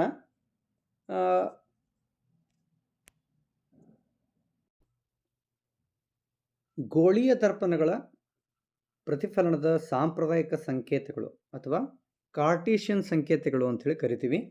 ಈ ಸಂಕೇತಗಳ ಬಗ್ಗೆ ನಮ್ಗೆ ಪೂರ್ಣವಾದಂತಹ ಜ್ಞಾನವಿದ್ದರೆ ನಾವು ಈ ಪಾಠದಲ್ಲಿ ಬರ್ತಕ್ಕಂತಹ ಸಮಸ್ಯೆಗಳನ್ನು ಅತಿ ಸರಳವಾಗಿ ಬಿಡಿಸುವಂತಹ ಒಂದು ಸಾಧ್ಯತೆ ಇರುತ್ತೆ. ಆದ್ದರಿಂದ ಈ ಕಾರ್ಟೀಷಿಯನ್ ರೂಲ್ಸ್ ಬಗ್ಗೆ ನಮಗೆ ಗೊತ್ತಿರಬೇಕು. ಹಾಗಾದರೆ ಕಾರ್ಟೀಷಿಯನ್ ರೂಲ್ಸ್ ಬಗ್ಗೆ ಸ್ವಲ್ಪ ಗಮನ ಹರಿಸೋಣ. ಸೊ ಯಾವಾಗಲೂ ಒಂದು ದರ್ಪಣ, ಅದು ಪೀನ ದರ್ಪಣವೇ ಇರಲಿ ಅಥವಾ ನಿಮ್ನ ದರ್ಪಣವೇ ಇರಲಿ, ಸೊ ಯಾವುದಾದ್ರೂ ಅಳತೆಯನ್ನು ನಾವು ದರ್ಪಣದ ಎಡಭಾಗದಲ್ಲಿ ಮಾಡ್ತಾ ಇದ್ದರೆ, ಈಗ ನೋಡ್ರಿ ನಾವು ಅಳತೆಯನ್ನು ಈ ಬದಿಗೆ ಮಾಡ್ತಾ ಇದ್ದೀವಿ ಅಂತಂದರೆ ಯಾವಾಗಲೂ ಅದನ್ನು ಮೈನಸ್ ಆಗಿ ತೆಗೆದುಕೊಳ್ಬೇಕು. ಯಾವುದಾದ್ರೂ ಅಳತೆಯನ್ನು ನಾವು ಈ ಭಾಗದಲ್ಲಿ ಅಂದರೆ ಬಲಭಾಗದಲ್ಲಿ ಮಾಡ್ತಾ ಇದ್ದರೆ ಅದನ್ನು ಪ್ಲಸ್ ಆಗಿ ತೆಗೆದುಕೊಳ್ಬೇಕು.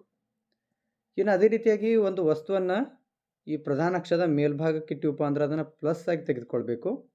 ಯಾವಾಗ ಒಂದು ವಸ್ತುವಿನ ಪ್ರತಿಬಿಂಬ ತಲೆ ಕೆಳಕಾಗಿ ಮೂಡ್ತದೆ ಸಾಮಾನ್ಯವಾಗಿ ಕೆಲವೊಂದು ಸಲ, ಅಂದರೆ ನಿಮ್ನ ದರ್ಪಣದಲ್ಲಿ, ಸೊ ಆ ತಲೆ ಕೆಳಕಾಗಿ ಮೂಡಿರ್ತಕ್ಕಂತಹ ಪ್ರತಿಬಿಂಬ ಇತ್ತಂದ್ರೆ ಅದನ್ನು ಮೈನಸ್ ಆಗಿ ತೆಗೆದುಕೊಳ್ಬೇಕು. ಸೊ ಮೇಲಕ್ಕೆ ಎತ್ತರವನ್ನು ಅಳೆಯುವಾಗ ಪ್ಲಸ್ ಆಗಿ ತೆಗೆದುಕೊಂಡ್ರೆ, ಕೆಳಮುಖವಾಗಿ ನೀವು ಅಳತೆಯನ್ನು ಎತ್ತರವನ್ನು ಅಳಿತಾ ಇದ್ದರೆ ಅದನ್ನು ಮೈನಸ್ ಆಗಿ ತೆಗೆದುಕೊಳ್ಬೇಕು ಅನ್ನುವಂಥದ್ದು. ಸೊ ಈ ಕಾರ್ಟೀಷಿಯನ್ ಸಂಕೇತ ನಮ್ಗೆ ಸಮಸ್ಯೆ ಬಿಡಿಸ್ಲಿಕ್ಕೆ ತುಂಬ ಸಹಾಯಕಾರಿಯಾಗಿದೆ. ಯಾವಾಗ ನೀವು ಇವು ಗೋಳಿ ದರ್ಪಣದ ಸಾಂಪ್ರದಾಯಿಕ ಸಂಕೇತಗಳು ಮತ್ತು ಈ ಕಾರ್ಟೀಷಿಯನ್ ರೂಲ್ಸ್ ಬಗ್ಗೆ ನಿಮ್ಗೆ ಯಾವಾಗ ಪೂರ್ಣವಾಗಿ ಅಂಡರ್ಸ್ಟ್ಯಾಂಡ್ ಆಗ್ತದೆ, ಆವಾಗ ಮಾತ್ರ ನೀವು ಸಮಸ್ಯೆಯನ್ನು ಅತಿ ಸರಳವಾಗಿ ಸುಲಲಿತವಾಗಿ ಬಿಡಿಸಲಿಕ್ಕೆ ಸಾಧ್ಯತೆ.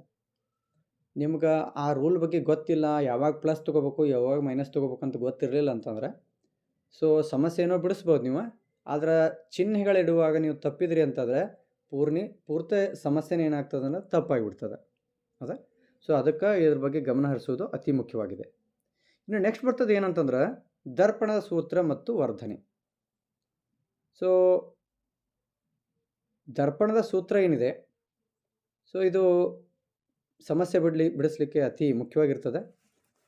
ಈ ದರ್ಪಣದ ಸೂತ್ರ 1/f = 1/v + 1/u ಅಂತ. ಸೊ ಇಲ್ಲಿ ದರ್ಪಣ ದಿಂದ ಸ್ಟಾರ್ಟ್ ಆಗ್ತದೆ ಮತ್ತು ಇಲ್ಲಿರ್ತಕ್ಕಂತಹ ಚಿಹ್ನೆಯೂ ಸಹ ಏನದ ಧನ ಅದ. ಸೊ ಅದಕ್ಕೆ ನಾವು ಇದನ್ನು ನೆನಪಿಟ್ಟುಕೊಳ್ಳಿಕ್ಕೆ ಒಂದು ಟ್ರಿಕ್ ಇದೆ. ಇದು ದರ್ಪಣ ಅಂತ ಬತ್ತಪ್ಪ ಅಂತಂದರೆ ದರ್ಪಣದ ಸೂತ್ರಕ್ಕೆ ಸಂಬಂಧಪಟ್ಟಂತೆ ಏನೇ ಒಂದು ಸಮಸ್ಯೆ ಅಥವಾ ಏನೇ ಒಂದು ಸೂತ್ರ ಅದು ಏನಾದ್ರೆ ಕೇಳಿದ್ರಪ್ಪ ಅಂತಂದರೆ ಆವಾಗ ಈ ಒಂದು ಟೆಕ್ನಿಕ್ಕನ್ನು, ಈ ಒಂದು ಟ್ರಿಕ್ಕನ್ನು ನೆನಪಿನಿಟ್ಟುಕೋಬೇಕು. ದರ್ಪಣ ಧನ. ಸೊ ದರ್ಪಣದ ಸೂತ್ರ ಧನವಾಗಿರುತ್ತದೆ ಅಂತ. 1/f = 1/v + 1/u ಅಂತ. ಇನ್ನು ಇದರ ವರ್ಧನೆ ಯಾವಾಗಲೂ ಹೆಂಗಿರುತ್ತೆ? ಮೈನಸ್ ಆಗಿರುತ್ತೆ. ನೋಡಿರಿ, ಸೂತ್ರ ಧನ ಇತ್ತಂದ್ರೆ ವರ್ಧನೆಯನ್ನು ಮೈನಸ್ನಲ್ಲಿ ಇಟ್ಟಿರ್ತೀವಿ ನಾವು, -v/u. m = h'/h = -v/u. So ಹಾಗಾದರೆ ಈ ಸಮಸ್ಯೆಗಳನ್ನು ಬಿಡಿಸುವ ಸಂದರ್ಭದಲ್ಲಿ ಈ ಸೂತ್ರಗಳನ್ನು ಬಳಸೋದಾಗಲಿ, ಈ ಸಾಂಪ್ರದಾಯಿಕ ಚಿಹ್ನೆಗಳನ್ನು ಬಳಸೋದಾಗಲಿ, ನೀವು ಇವುಗಳನ್ನು ಸರಿಯಾಗಿ ಅಧ್ಯಯನ ಮಾಡಿ ಮನದಟ್ಟು ಮಾಡಿಕೊಂಡು ಬಿಡಿಸಿದ್ದೇ ಆದರೆ ನಿಮ್ಮ ರೇಖಾ ನಕ್ಷೆಗಳಾಗಲಿ ನಿಮ್ಮ ಸಮಸ್ಯೆಗಳಾಗಲಿ ತಪ್ಪಲಿಕ್ಕೆ ಸಾಧ್ಯವೇ ಇಲ್ಲ ಅನ್ನುವಂಥದ್ದು. ಸೊ ಹಾಗಾದರೆ ಇನ್ನು ಮುಂದುವರಿಯೋಣ. ಆಮೇಲೆ ಇನ್ನೊಂದು ಅತಿ ಮುಖ್ಯವಾಗಿರ್ತಕ್ಕಂಥದ್ದು ಈ ಮ್ಯಾಗ್ನಿಫಿಕೇಷನ್ ಹೇಳಿದ್ವಲ್ಲ ನಾವು. ಸೊ ಮ್ಯಾಗ್ನಿಫಿಕೇಷನ್ ಅಥವಾ ವರ್ಧನೆ ಏನಿದೆ, ಈ ವರ್ಧನೆಯಲ್ಲಿ ಉತ್ತರ ನಮ್ಗೆ ಮೈನಸ್ನಲ್ಲಿ ಬತ್ತಂದ್ರೆ ಅದು ಯಾವಾಗಲೂ ಏನಾಗಿರುತ್ತೆ, ಸತ್ಯ ಪ್ರತಿಬಿಂಬವಾಗಿರುತ್ತದೆ. ಇದನ್ನು ನೆನ್ಪಿಟ್ಟುಕೊಡ್ರಿ. ವರ್ಧನೆ ಮ್ಯಾಗ್ನಿಫಿಕೇಷನ್ ಉತ್ತರ ಏನು ಬರ್ತದೆ ನಮ್ಗೆ ಈ ಭಾಗದಲ್ಲಿ, ಅದು ಮೈನಸ್ ಇತ್ತಪ್ಪ ಅಂತಂದ್ರೆ ಅದು ಯಾವಾಗಲೂ ಸತ್ಯ ಪ್ರತಿಬಿಂಬ ಇರ್ತದೆ.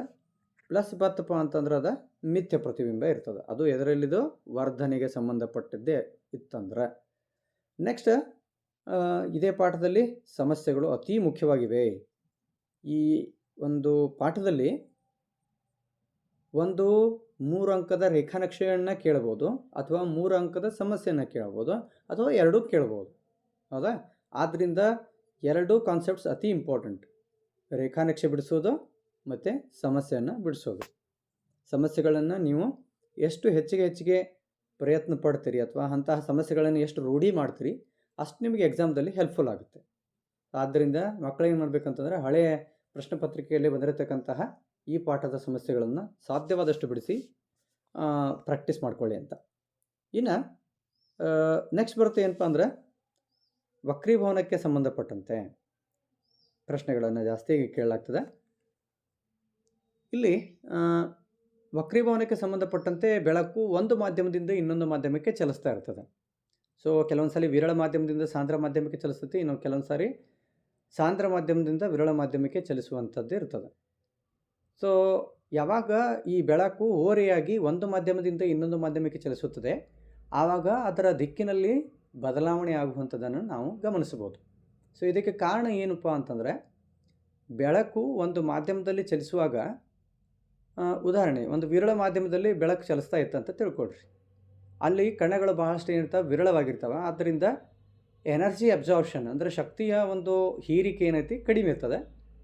ಅದ ಬೆಳಕು ಆ ವಿರಳ ಮಾಧ್ಯಮದಿಂದ ಸಾಂದ್ರ ಮಾಧ್ಯಮದ ಕಡೆ ಬಂದಾಗ ಸಾಂದ್ರ ಮಾಧ್ಯಮದಲ್ಲಿರ್ತಕ್ಕಂಥ ಕಣಗಳು ಒತ್ತೊತ್ತಾಗಿರ್ತವೆ, ಭಾಳಷ್ಟು ಸಮೀಪ ಇರ್ತವೆ. ಆದ್ದರಿಂದ ಅವು ಏನು ಮಾಡ್ತವೆ, ಎನರ್ಜಿಯನ್ನು ಅಬ್ಸಾರ್ಬ್ ಮಾಡ್ತವೆ, ಶಕ್ತಿಯನ್ನು ಹೀರ್ಕೊಳ್ಳೋದ್ರಿಂದ ಸೊ ಅದು ಲಂಬದ ಕಡೆಗೆ ಬಾಗುವುದನ್ನು ನೀವು ಗಮನಿಸಬಹುದು. ಸೊ ಇದು ನಮಗೆ ತಿಳಿದಿರಬೇಕಾಗಿರ್ತಕ್ಕಂಥ ಅಂಶ. ಪರೀಕ್ಷೆಯಲ್ಲಿ ಇದ್ರ ಮೇಲೆ ಹೆಂಗೆ ಕ್ವಶನ್ ಕೇಳ್ತಾರಂತಂದರೆ, ಬೆಳಕು ಗಾಳಿಯ ಮಾಧ್ಯಮದಿಂದ ನೀರಿನ ಮಾಧ್ಯಮಕ್ಕೆ ಪ್ರವೇಶಿಸುತ್ತಿದೆ, ಹಾಗಾದರೆ ಬೆಳಕು ಲಂಬದ ಕಡೆಗೆ ಬಾಗುವುದು, ಲಂಬದಿಂದ ದೂರಕ್ಕೆ ಬಾಗುವುದು ಅನ್ನುವಂತಹ ಪ್ರಶ್ನೆಯನ್ನು ಕೇಳ್ತಾರೆ. ಸೊ ಆವಾಗ ನಮಗೆ ಈ ಒಂದು ಹೇಳಿರ್ತಕ್ಕಂಥ ಅಂಶ ನಿಮಗೆ ಸಹಾಯ ಮಾಡ್ಬೋದು. ಅದೇ ರೀತಿಯಾಗಿ ಕೆಲವೊಂದು ಸರಿ ಏನು ಕೇಳ್ತಾರೆ, ಬೆಳಕು ನೀರಿನ ಮಾಧ್ಯಮದಿಂದ ಗಾಳಿ ಮಾಧ್ಯಮಕ್ಕೆ ಹೊರಟದ, ಅವಾಗ ಅದು ಲಂಬದ ಕಡೆಗೆ ಬಾಗ್ತದೋ ಲಂಬದಿಂದ ದೂರಕ್ಕೆ ಬಾಗ್ತದೋ, ನಿಮ್ಮ ಉತ್ತರ ಏನದೋ ಅದಕ್ಕೆ ಸವಿವರದೊಂದಿಗೆ ಉತ್ತರಿಸ್ರಿ ಅಂತ ಹೇಳ್ತಾರೆ. ಸೊ ಇದೇ ಪಾಠದಲ್ಲಿ ಒಂದು ಮುಂದಿನ ಅಂಶ ಏನಂತಂದರೆ ವಕ್ರೀಭವನದ ನಿಯಮಗಳು. ಹೆಂಗೆ ಪ್ರತಿಫಲನದ ನಿಯಮಗಳು ಇಂಪಾರ್ಟೆಂಟ್ ಆದ 2 ಮಾರ್ಕ್ಸ್, ಹಂಗೆ ವಕ್ರೀಭವನದ ನಿಯಮಗಳು ಸಹ 2 ಅಂಕಗಳಿಗೆ ಅತಿ ಮುಖ್ಯವಾಗಿರ್ತಕ್ಕಂಥಗಳು. ಸೊ ಹಾಗಾದರೆ ವಕ್ರೀಭವನದ 2 ನಿಯಮಗಳನ್ನು ಗಮನಿಸಿದಾಗ, ಪತನ ಕಿರಣ, ವಕ್ರೀಭವನ ಕಿರಣ ಮತ್ತು 2 ಮಾಧ್ಯಮಗಳ ಸಂಪರ್ಕ ಮೇಲ್ಮೈಗೆ ಪತನ ಬಿಂದುವಿನಲ್ಲಿ ಎಳೆದ ಲಂಬ, ಇವು ಎಲ್ಲವೂ ಏನಾಗಿರ್ತದೆ, ಒಂದೇ ಸಮತಲದಲ್ಲಿ ಇರುತ್ತವೆ ಅನ್ನುವಂಥದ್ದು.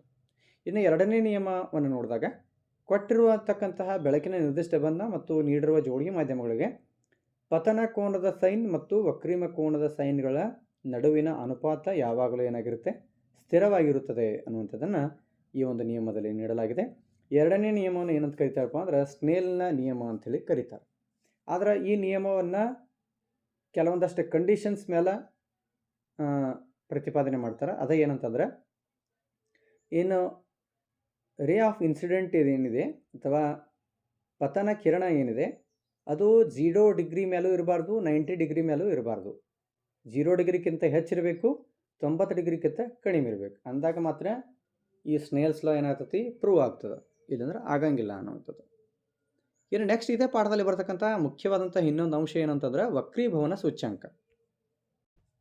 ಹಾಗಾದರೆ ವಕ್ರೀಭವನದ ಬಗ್ಗೆ ಗಮನಿಸಿದಾಗ, 2 ಮಾಧ್ಯಮಗಳಿಗೆ ಸಂಬಂಧಿಸಿದಂತೆ ದಿಕ್ಕಿನ ಬದಲಾವಣೆಯಲ್ಲಿ ಉಂಟಾದ ಪ್ರಮಾಣವನ್ನು ಏನಂತಾರೆ ಅಂದರೆ ವಕ್ರೀಭವನ ಸೂಚ್ಯಂಕ ಅಂಥೇಳಿ ಕರೀತಾರೆ. ಇದರ ಬಗ್ಗೆ ಹೆಚ್ಚಿಗೆ ಗಮನವನ್ನು ಹರಿಸುವುದು ಅವಶ್ಯಕವಾಗಿದೆ. ಇದೇ ಪಾಠದಲ್ಲಿ ಕೇಳ್ತಕ್ಕಂತಹ ಪ್ರಶ್ನೆ ಏನಂತಂದರೆ, ನೀರಿನ ವಕ್ರೀಭವನ ಸೂಚ್ಯಂಕ 1.33 ಇದೆ, ಇದರ ಅರ್ಥವೇನು ಅನ್ನೋಂಥ ಪ್ರಶ್ನೆ ಜಾಸ್ತಿ ಸಾರಿ ಕೇಳಿರ್ತಾರೆ. ಸೊ ಇದಕ್ಕೆ ಉತ್ತರ ಬರೀಬೇಕಾದ್ರೆ ಹೆಂಗೆ ಬರೀಬೇಕಪ್ಪ ಅಂತಂದರೆ, ಗಾಳಿಯಲ್ಲಿ ಬೆಳಕಿನ ವೇಗಕ್ಕೂ ಮತ್ತು ನೀರಿನಲ್ಲಿರುವ ಬೆಳಕಿನ ವೇಗಕ್ಕೂ ಇರುವ ಅನುಪಾತ 1.33 ಅಂತ ಬರೆದ್ರೆ ಇದಕ್ಕೆ ಉತ್ತರವು ಸಿಕ್ಕಂಗಾಯಿತು. ಅದರ ಜೊತೆಗೆ ಇದೇ ಕಾನ್ಸೆಪ್ಟ್ದೊಳಗೆ ಇದೇ ಪರಿಕಲ್ಪನೆಯಲ್ಲಿ ಕೇಳ್ತಕ್ಕಂತಹ ಇನ್ನೊಂದು ಪ್ರಶ್ನೆ ಏನಂತಂದ್ರೆ ಸಮಸ್ಯೆ ಆಧಾರಿತ ಪ್ರಶ್ನೆಯನ್ನು ಕೇಳ್ತಾರೆ. ಅದು ಹೆಂಗಿರ್ತದೆ ಅಂತಂದ್ರೆ ಕ್ವಶನ್ನು, ಸೊ ವಕ್ರೀಭವನ ಸೂಚ್ಯಂಕ ಈಸ್ ಈಕ್ವಲ್ ಟು C/V ಈ ಒಂದು ಸೂತ್ರಕ್ಕೆ ಸಂಬಂಧಿಸಿದಂತಹ ಪ್ರಶ್ನೆಯನ್ನು ಕೇಳಲಾಗ್ತದೆ. ಉದಾಹರಣೆ, ನಿರ್ವಾತದಲ್ಲಿ ಬೆಳಕಿನ ವೇಗವು 3 × 10⁸ ಮೀಟರ್/ಸೆಕೆಂಡ್ ಆಗಿದೆ. ಅದರ ವಕ್ರೀಭವನ ಸೂಚ್ಯಂಕ 1.36 ಆಗಿದೆ. ಹಾಗಾದರೆ ಆ ಒಂದು ಮಾಧ್ಯಮದಲ್ಲಿ ಬೆಳಕಿನ ವೇಗ ಎಷ್ಟು ಅನ್ನುವಂಥದ್ದನ್ನು ಇಲ್ಲಿ ಕೇಳ್ತಾರೆ. ಯಾವುದಾದ್ರೂ ಒಂದು ವಸ್ತುವಿನಲ್ಲಿ ಬೆಳಕಿನ ವಕ್ರೀಭವನ ಸೂಚ್ಯಂಕವನ್ನು ನೀಡಲಾಗ್ತದೆ. ಅದನ್ನು NW ಅನ್ನುವಂಥದ್ರೊಳಗೆ ಇಟ್ಕೋಬೇಕಾಕತಿ. C ಅನ್ನುವಂಥ ಬೆಲೆ ಏನೈತಿ, ಗಾಳಿಯಲ್ಲಿ ಬೆಳಕಿನ ಅಥವಾ ನಿರ್ವಾತದಲ್ಲಿ ಬೆಳಕಿನ ವೇಗ ಏನು ಕೊಟ್ಟಿರ್ತಾರೆ ಅದನ್ನು ಇಟ್ಕೊಳ್ಳೋದು. ಸೊ ಹಾಗಾದ್ರೆ ಈ ಬೆಳಕು ಈ ನಿರ್ದಿಷ್ಟಪಡಿಸಿದ ವಕ್ರೀಭವನ ಸೂಚ್ಯಂಕ ಹೊಂದಿರತಕ್ಕಂತಹ ಏನು ವಸ್ತು ಅದ, ಆ ವಸ್ತುವಿನಲ್ಲಿ ಬೆಳಕು ಎಷ್ಟು ವೇಗದಿಂದ ಚಲಿಸ್ತದ ಅನ್ನುವಂಥ ಪ್ರಶ್ನೆಯನ್ನು ಕೇಳಲಾಗ್ತದೆ.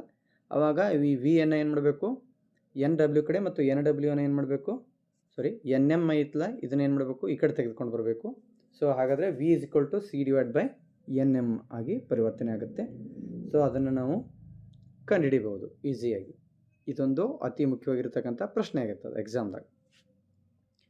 ಇನ್ನು ಮುಂದಿನ ಕಾನ್ಸೆಪ್ಟ್ ಏನಂತಂದ್ರೆ ಕೋಷ್ಟಕ 9.3. ಸೊ ತಮ್ಮ ಪುಸ್ತಕದಲ್ಲಿ 103ನೇ ಪೇಜ್ನಲ್ಲಿ ಕೋಷ್ಟಕ 9.3 ಒಂದು ಕೋಷ್ಟಕವನ್ನು ನೀಡಲಾಗಿದೆ. ಈ ಕೋಷ್ಟಕವನ್ನೇನು ಮನನ ಮಾಡಿಕೊಳ್ಳುವಂತಹ ಅವಶ್ಯಕತೆ ಇಲ್ಲ, ಆದರೆ ಇಲ್ಲಿ ನೀಡಿರ್ತಕ್ಕಂತಹ ಬೇರೆ ಬೇರೆ ವಸ್ತುಗಳ ವಕ್ರೀಭವನ ಸೂಚ್ಯಂಕಗಳನ್ನು ಒಂದು ಸಾರಿ ಗಮನಿಸಬೇಕು ನಾವು. ಸೊ ಇಲ್ಲಿ ನೀಡಿರ್ತಕ್ಕಂಥ ವಕ್ರೀಭವನ ಸೂಚ್ಯಂಕಗಳನ್ನು ಗಮನಿಸಿದಾಗ ಈ ವಕ್ರೀಭವನ ಸೂಚ್ಯಂಕಗಳು ಏನಾಗ್ತವೆ, ಹೆಚ್ಚಾಗ್ತಾ ಹೊರಟಿವೆ. ಉದಾಹರಣೆ, ಗಾಳಿಯ ವಕ್ರೀಭವನ ಸೂಚ್ಯಂಕ 1.0003, ಅದೇ ನೀರಿನ ವಕ್ರೀಭವನ ಸೂಚ್ಯಂಕ 1.33. ಸೊ ಅದನ್ನೇ ಹಾಗೆ ಮುಂದುವರಿಸ್ತಾ ಹೋದಂತೆ ವಜ್ರದ ವಕ್ರೀಭವನ ಸೂಚ್ಯಂಕ 2.42. ಇದು ಕೊನೆಯದು, ಈ ಕೋಷ್ಟಕದಲ್ಲಿರ್ತಕ್ಕಂಥ ಕೊನೆಯ ಒಂದು ವಸ್ತು ಅಥವಾ ದ್ರವ್ಯ ಮಾಧ್ಯಮ. ಸೊ ಇಲ್ಲಿ ತಾವು ಗಮನಿಸಬೇಕಾದಂಥ ಅಂಶ ಏನಿದೆ ಅಂತಂದರೆ, ಯಾವುದರ ವಕ್ರೀಭವನ ಸೂಚ್ಯಂಕ ಕಡಿಮೆ ಇದೆ ಅದು ವಿರಳ ಅಂತ ತಿಳ್ಕೊಬೇಕು. ಸೊ ಯಾವುದರ ವಕ್ರೀಭವನ ಸೂಚ್ಯಂಕ ಹೆಚ್ಚಿದೆ ಅದು ಸಾಂದ್ರವಾಗಿದೆ ಅನ್ನುವಂಥದ್ದನ್ನು ನಾವಿಲ್ಲಿ ಮನದಟ್ಟು ಮಾಡಿಕೊಳ್ಬೇಕು. ಇನ್ನು ಮುಂದಿನ ಪ್ರಶ್ನೆ, ಮುಂದಿನ ಪರಿಕಲ್ಪನೆ ಏನಂತಂದರೆ, ಬೆಳಕನ್ನು ಕೇಂದ್ರೀಕರಿಸುವ ಮತ್ತು ವಿಕೇಂದ್ರೀಕರಿಸುವ ಮಸೂರಗಳ ಬಗ್ಗೆ ಸ್ವಲ್ಪ ನಮ್ಮದು ಗಮನ ಇರಬೇಕು. ಸೊ ಇಲ್ಲಿ ಬೆಳಕನ್ನು ಕೇಂದ್ರೀಕರಿಸುವುದಂತಂದರೆ ಏನಪ್ಪ ಅಂದರೆ, ಸೊ ಇಲ್ಲಿ ಬೆಳಕನ್ನು ಕೇಂದ್ರೀಕರಿಸ್ತಕ್ಕಂಥ ಮತ್ತು ವಿಕೇಂದ್ರೀಕರಿಸ್ತಕ್ಕಂಥ ಮಸೂರಗಳ ಕಡೆ ನಾವು ಗಮನಿಸಿದಾಗ, ಸೊ ಪಿನ ಮಸೂರ ಏನಿದೆ ಅದು ಬೆಳಕನ್ನು ಕೇಂದ್ರೀಕರಣ ಮಾಡ್ತದೆ. ಪಿನ ಮಸೂರ ಏನಿದೆ ಇದು ಬೆಳಕನ್ನು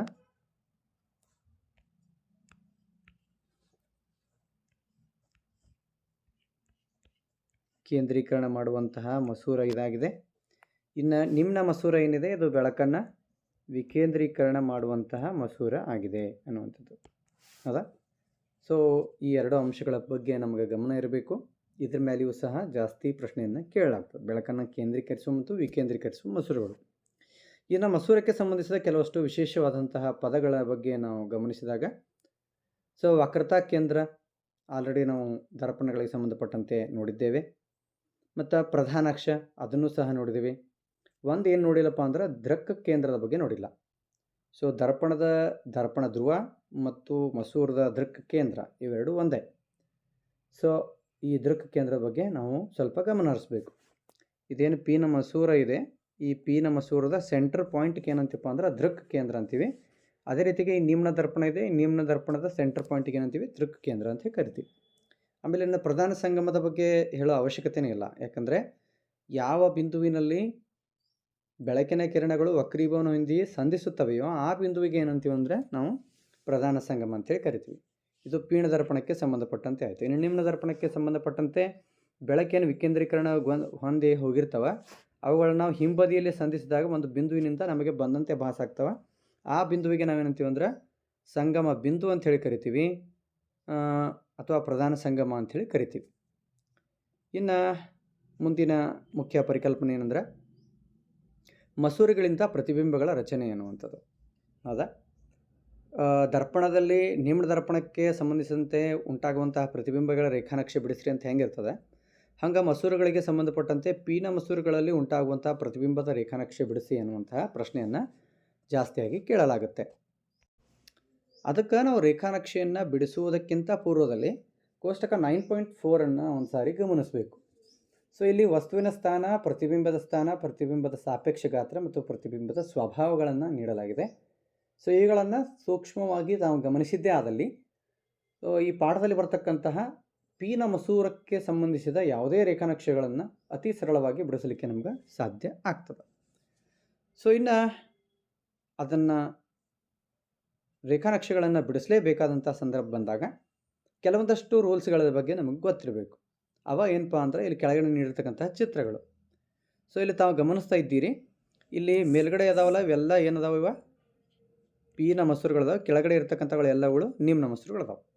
ಸೊ ಪಿನ ಮಸೂರದ ಮೂಲಕ ಪ್ರಧಾನ ಅಕ್ಷಕ್ಕೆ ಸಮಾಂತರವಾಗಿ ಚಲಿಸ್ತಕ್ಕಂಥ ಬೆಳಕಿನ ಕಿರಣ ವಕ್ರೀಭವನ ಹೊಂದಿ ಒಂದು ಸಂಗಮ ಬಿಂದುವಿನ ಮೂಲಕ ಹಾಯ್ದು ಹೋಗುವಂಥದ್ದು ಅನ್ನುವಂಥದ್ದು. ಇನ್ನು ಅದೇ ರೀತಿಯಾಗಿ ಈ ಪಿನ ಮಸೂರದ ಏನು ಸಂಗಮ ಬಿಂದು ಇದೆ, ಆ ಸಂಗಮನ ಬಿಂದುವಿನ ಮೂಲಕ ಓರೆಯಾಗಿ ಬರ್ತಕ್ಕಂತಹ ಬೆಳಕಿನ ಕಿರಣವನ್ನು ಪಿನ ಮಸೂರದ ಮೂಲಕ ಹಾಯಿಸಿದಾಗ ಅದು ಸಮಾಂತರವಾಗಿ ಚಲಿಸುವುದು. ಇನ್ನು ಅದೇ ರೀತಿಯಾಗಿ ದೃಕ್ ಕೇಂದ್ರ ಓನ ಮೂಲಕ ಓರೆಯಾಗಿ ಚಲಿಸ್ತಕ್ಕಂತಹ ಬೆಳಕಿನ ಕಿರಣ ಯಾವುದೇ ವಿಚಲನೆ ಇಲ್ಲದೆ ನೇರವಾಗಿ ಚಲಿಸ್ತಾ ಇರ್ತಕ್ಕಂಥದ್ದು. ಸೊ ಅದೇ ರೀತಿಯಾಗಿ ನಿಮ್ನ ಮಸೂರಕ್ಕೆ ಸಂಬಂಧಪಟ್ಟಂತೆ ಯಾವುದಾದ್ರೂ ಒಂದು ಬೆಳಕಿನ ಕಿರಣ ಪ್ರಧಾನ ಅಕ್ಷಕ್ಕೆ ಸಮಾಂತರವಾಗಿ ಬಂದು ನಿಮ್ನ ಮಸೂರದ ಮೇಲೆ ಬೀಳ್ತದೆ, ಆವಾಗ ಅದು ವಿಕೇಂದ್ರೀಕರಣ ಹೊಂದದ. ಅದನ್ನು ಹಿಂಬದಿಯಲ್ಲಿ ಸಂಧಿಸಿದಾಗ ಒಂದು ಬಿಂದುವಿನಿಂದ ಒಂದಂತೆ ಪಾಸ್ ಆಗ್ತದೆ. ಆ ಬಿಂದುವಿಗೆ ಏನಂತೀವಿ ಅಂದ್ರೆ ಸಂಗಮ ಬಿಂದು ಅಂಥೇಳಿ ಕರಿತೀವಿ. ಇನ್ನು ನಿಮ್ನ ಮಸೂರದ ಪ್ರಧಾನ ಅಕ್ಷಕ್ಕೆ ಯಾವುದಾದ್ರೂ ಒಂದು ಬೆಳಕಿನ ಕಿರಣ ಸಂಗಮ ಬಿಂದುವಿನ ನೇರದಲ್ಲಿ ಚಲಿಸ್ತಾ ಇದ್ದಾಗ, ಇಲ್ಲಿ ನೋಡ್ರಿ ಚಲಿಸಕತ್ತದೆ, ಅದು ಯಾವಾಗ ನಿಮ್ನ ಮಸೂರದ ಮೇಲೆ ಬೀಳುತ್ತೆ ಅದು ಪ್ರಧಾನ ಅಕ್ಷಕ್ಕೆ ಸಮಾಂತರವಾಗಿ ಚಲಿಸುತ್ತೆ ಅನ್ನುವಂಥದ್ದು. ಅದೇ ರೀತಿಯಾಗಿ ಈ ನಿಮ್ನ ಮಸೂರದ ದೃಕ್ ಕೇಂದ್ರದ ಮೂಲಕ ಓರೆಯಾಗಿ ಚಲಿಸ್ತಕ್ಕಂಥ ಬೆಳಕಿನ ಕಿರಣ ಯಾವುದೇ ವಿಚಲನೆ ಇಲ್ಲದೆ ಸ್ಟ್ರೇಟಾಗಿ ಹೋಗುತ್ತೆ ಅನ್ನುವಂಥದ್ದು ಮೂರನೇ ಅಂಶ. ಸೊ ಇಷ್ಟು ನಿಮ್ಗೆ ಈ ಪಿನ ಮಸೂರದ ರೇಖಾನಕ್ಷೆ ಬಿಡಿಸುವ ಸಂದರ್ಭದಲ್ಲಿ ತಿಳಿದಿರಬೇಕಾಗಿರ್ತಕ್ಕಂಥ ಅತಿ ಮುಖ್ಯವಾದ ಅಂಶಗಳು. ಇನ್ನು ಈ ಮಸೂರಗಳಿಗೆ ಸಂಬಂಧಪಟ್ಟಂತೆ ಇರ್ತಕ್ಕಂತಹ ಸೂತ್ರಗಳನ್ನು ಗಮನಿಸಿದಾಗ ಮಸೂರದ ಸೂತ್ರ ಮತ್ತು ಅದರ ವರ್ಧನೆ. ಈಗ ಆಲ್ರೆಡಿ ನಾನು ಮೊದಲು ಹೇಳಿದೆ, ಏನಂದ್ರೆ ದರ್ಪಣ ಇದ್ದಾಗ ನಾವು ಅಲ್ಲಿ ಸೂತ್ರ ಧನ ಇರುತ್ತೆ, ಹಾಗಾದರೆ ಮಸೂರು ಇದ್ದಾಗ ಏನಿರುತ್ತೆ ಋಣ ಇರುತ್ತೆ ಅಂತ. ಸೊ ಅಂದರೆ 1/f = 1/v - 1/u ಅನ್ನುವಂಥದ್ದು, ಮತ್ತು ಮ್ಯಾಗ್ನಿಫಿಕೇಷನ್ ಪಾಸಿಟಿವ್ ಇರುತ್ತೆ, ಹೌದಾ. m = h'/h + v/u ಅನ್ನುವಂಥದ್ದು. ಸೊ ಇವುಗಳ ಆಧಾರದ ಮೇಲೆ ನಾವು ಏನು ಮಾಡಬೇಕಾಗತ್ತೆ, ಸಮಸ್ಯೆಗಳನ್ನು ಬಿಡಿಸ್ಬೇಕಾಗ್ತದೆ. ಸೊ ಯಾವಾಗ ಪಾಸಿಟಿವ್ ಚಿಹ್ನೆ ಇರುತ್ತೆ, ಧನ ಚಿಹ್ನೆ ಬಂದಾಗ ಆ ಪ್ರತಿಬಿಂಬ ಮಿಥ್ಯ ಮತ್ತು ನೇರವಾಗಿರುತ್ತೆ. ಯಾವಾಗ ಉತ್ತರ ಪಿನ ಮಸೂರಗಳಿಂದ ಬಂದಿರತಕ್ಕಂಥ ಉತ್ತರ, ಕೊನೆಯ ಉತ್ತರ ಮೈನಸ್ನಾಗಿತ್ತಂತಂದ್ರೆ ಅದು ಸತ್ಯ ಮತ್ತು ತಲೆ ಕೆಳಕಾಗಿರ್ತದೆ ಅನ್ನುವಂಥದ್ರ ಬಗ್ಗೆ ಗಮನ ಹರಿಸಬೇಕು. ಇವೇನು ಸಣ್ಣ ಸಣ್ಣ ಪಾಯಿಂಟ್ಸ್ ಅನ್ನಿಸ್ತಾವಲ್ಲ, ಇವು ಪರೀಕ್ಷೆಯಲ್ಲಿ ಅತಿ ಹೆಚ್ಚಿನ ವ್ಯತ್ಯಾಸವನ್ನು ಉಂಟು ಮಾಡ್ತಾವೆ. ಆದ್ದರಿಂದ ಈ ಸಣ್ಣ ಸಣ್ಣ ಅಂಶಗಳ ಕಡೆಗೆ ಮಕ್ಕಳ ಗಮನ ಇರಬೇಕು. ಇನ್ನು ಈ ಪಾಠದ ಕೊನೆಯ ಕಾನ್ಸೆಪ್ಟ್ ಏನಂತಂದರೆ ಮಸೂರದ ಸಾಮರ್ಥ್ಯದ ಮೇಲೆ ಪ್ರಶ್ನೆಗಳು. ಮಸೂರದ ಸಾಮರ್ಥ್ಯ ಎಂದರೇನು? ಆ ಮಸೂರದ ಸಾಮರ್ಥ್ಯದ ಏಕಮಾನ ಅಲ್ಲ, ಇದರ ಏಕಮಾನ ಡಯಾಪ್ಟರ್. ಮಸೂರದ ಸೂತ್ರ ಏನಂತಂದರೆ P = 1/f. ಸೊ ಯಾವುದೋ ಒಂದು ವಸ್ತು ಇದೆ, ಯಾವುದೋ ಒಂದು ಮಸೂರ ಇದೆ, ಅದರ ಸಾಮರ್ಥ್ಯ +2D ಅಥವಾ -2D ಅನ್ನುವಂತಹ ಪ್ರಶ್ನೆಯನ್ನು ಸಾಮಾನ್ಯವಾಗಿ ಪರೀಕ್ಷೆಯಲ್ಲಿ ಕೇಳಲಾಗ್ತದೆ. ಸೊ ಹಾಗಾದರೆ ಸಂಗಮ ದೂರ ಎಷ್ಟು ಅನ್ನುವಂಥ ಪ್ರಶ್ನೆಯನ್ನು ಕೇಳಿದಾಗ ಸಾಮರ್ಥ್ಯ ಮತ್ತು ಸಂಗಮ ದೂರಗಳಿಗೆ ಸಂಬಂಧಿಸಿದ ಪ್ರಶ್ನೆಗಳಿದ್ದಾಗ ಸೊ ಈ ಸೂತ್ರವನ್ನು ಬಳಸಿ ನಾವು ಲೆಕ್ಕಿಸಬೇಕಾಗುತ್ತೆ. ಇನ್ನು ಪಿನ ಮಸೂರದ ಸಾಮರ್ಥ್ಯ ಧನ ಯಾವಾಗಲೂ, ನಿಮ್ನ ಮಸೂರದ ಸಾಮರ್ಥ್ಯ ಯಾವಾಗಲೂ ಋಣ ಅನ್ನುವಂಥದ್ದು. ಸೊ ಇದು ಸಹ ವೆರಿ ಇಂಪಾರ್ಟೆಂಟ್. ಪಿನ ಮಸೂರ ಇತ್ತಂದ್ರೆ ಯಾವಾಗೂ ಪ್ಲಸ್ ಚಿಹ್ನೆ ತೋರಿಸಿರ್ತಾರೆ, ನಿಮ್ನ ಮಸೂರ ಇತ್ತಂದರೆ ಯಾವಾಗಲೂ ಋಣ ಚಿಹ್ನೆಯನ್ನು ತೋರಿಸಿರ್ತಾರೆ ಅನ್ನುವಂಥದ್ದು. ಸೊ ಮಕ್ಕಳೇ, ಇಲ್ಲಿವರೆಗೆ ಭೌತ ವಿಜ್ಞಾನದಲ್ಲಿ ಬರ್ತಕ್ಕಂತಹ ಬೆಳಕು, ಪ್ರತಿಫಲನ ಮತ್ತು ವಕ್ರೀಭವನ ಪಾಠದ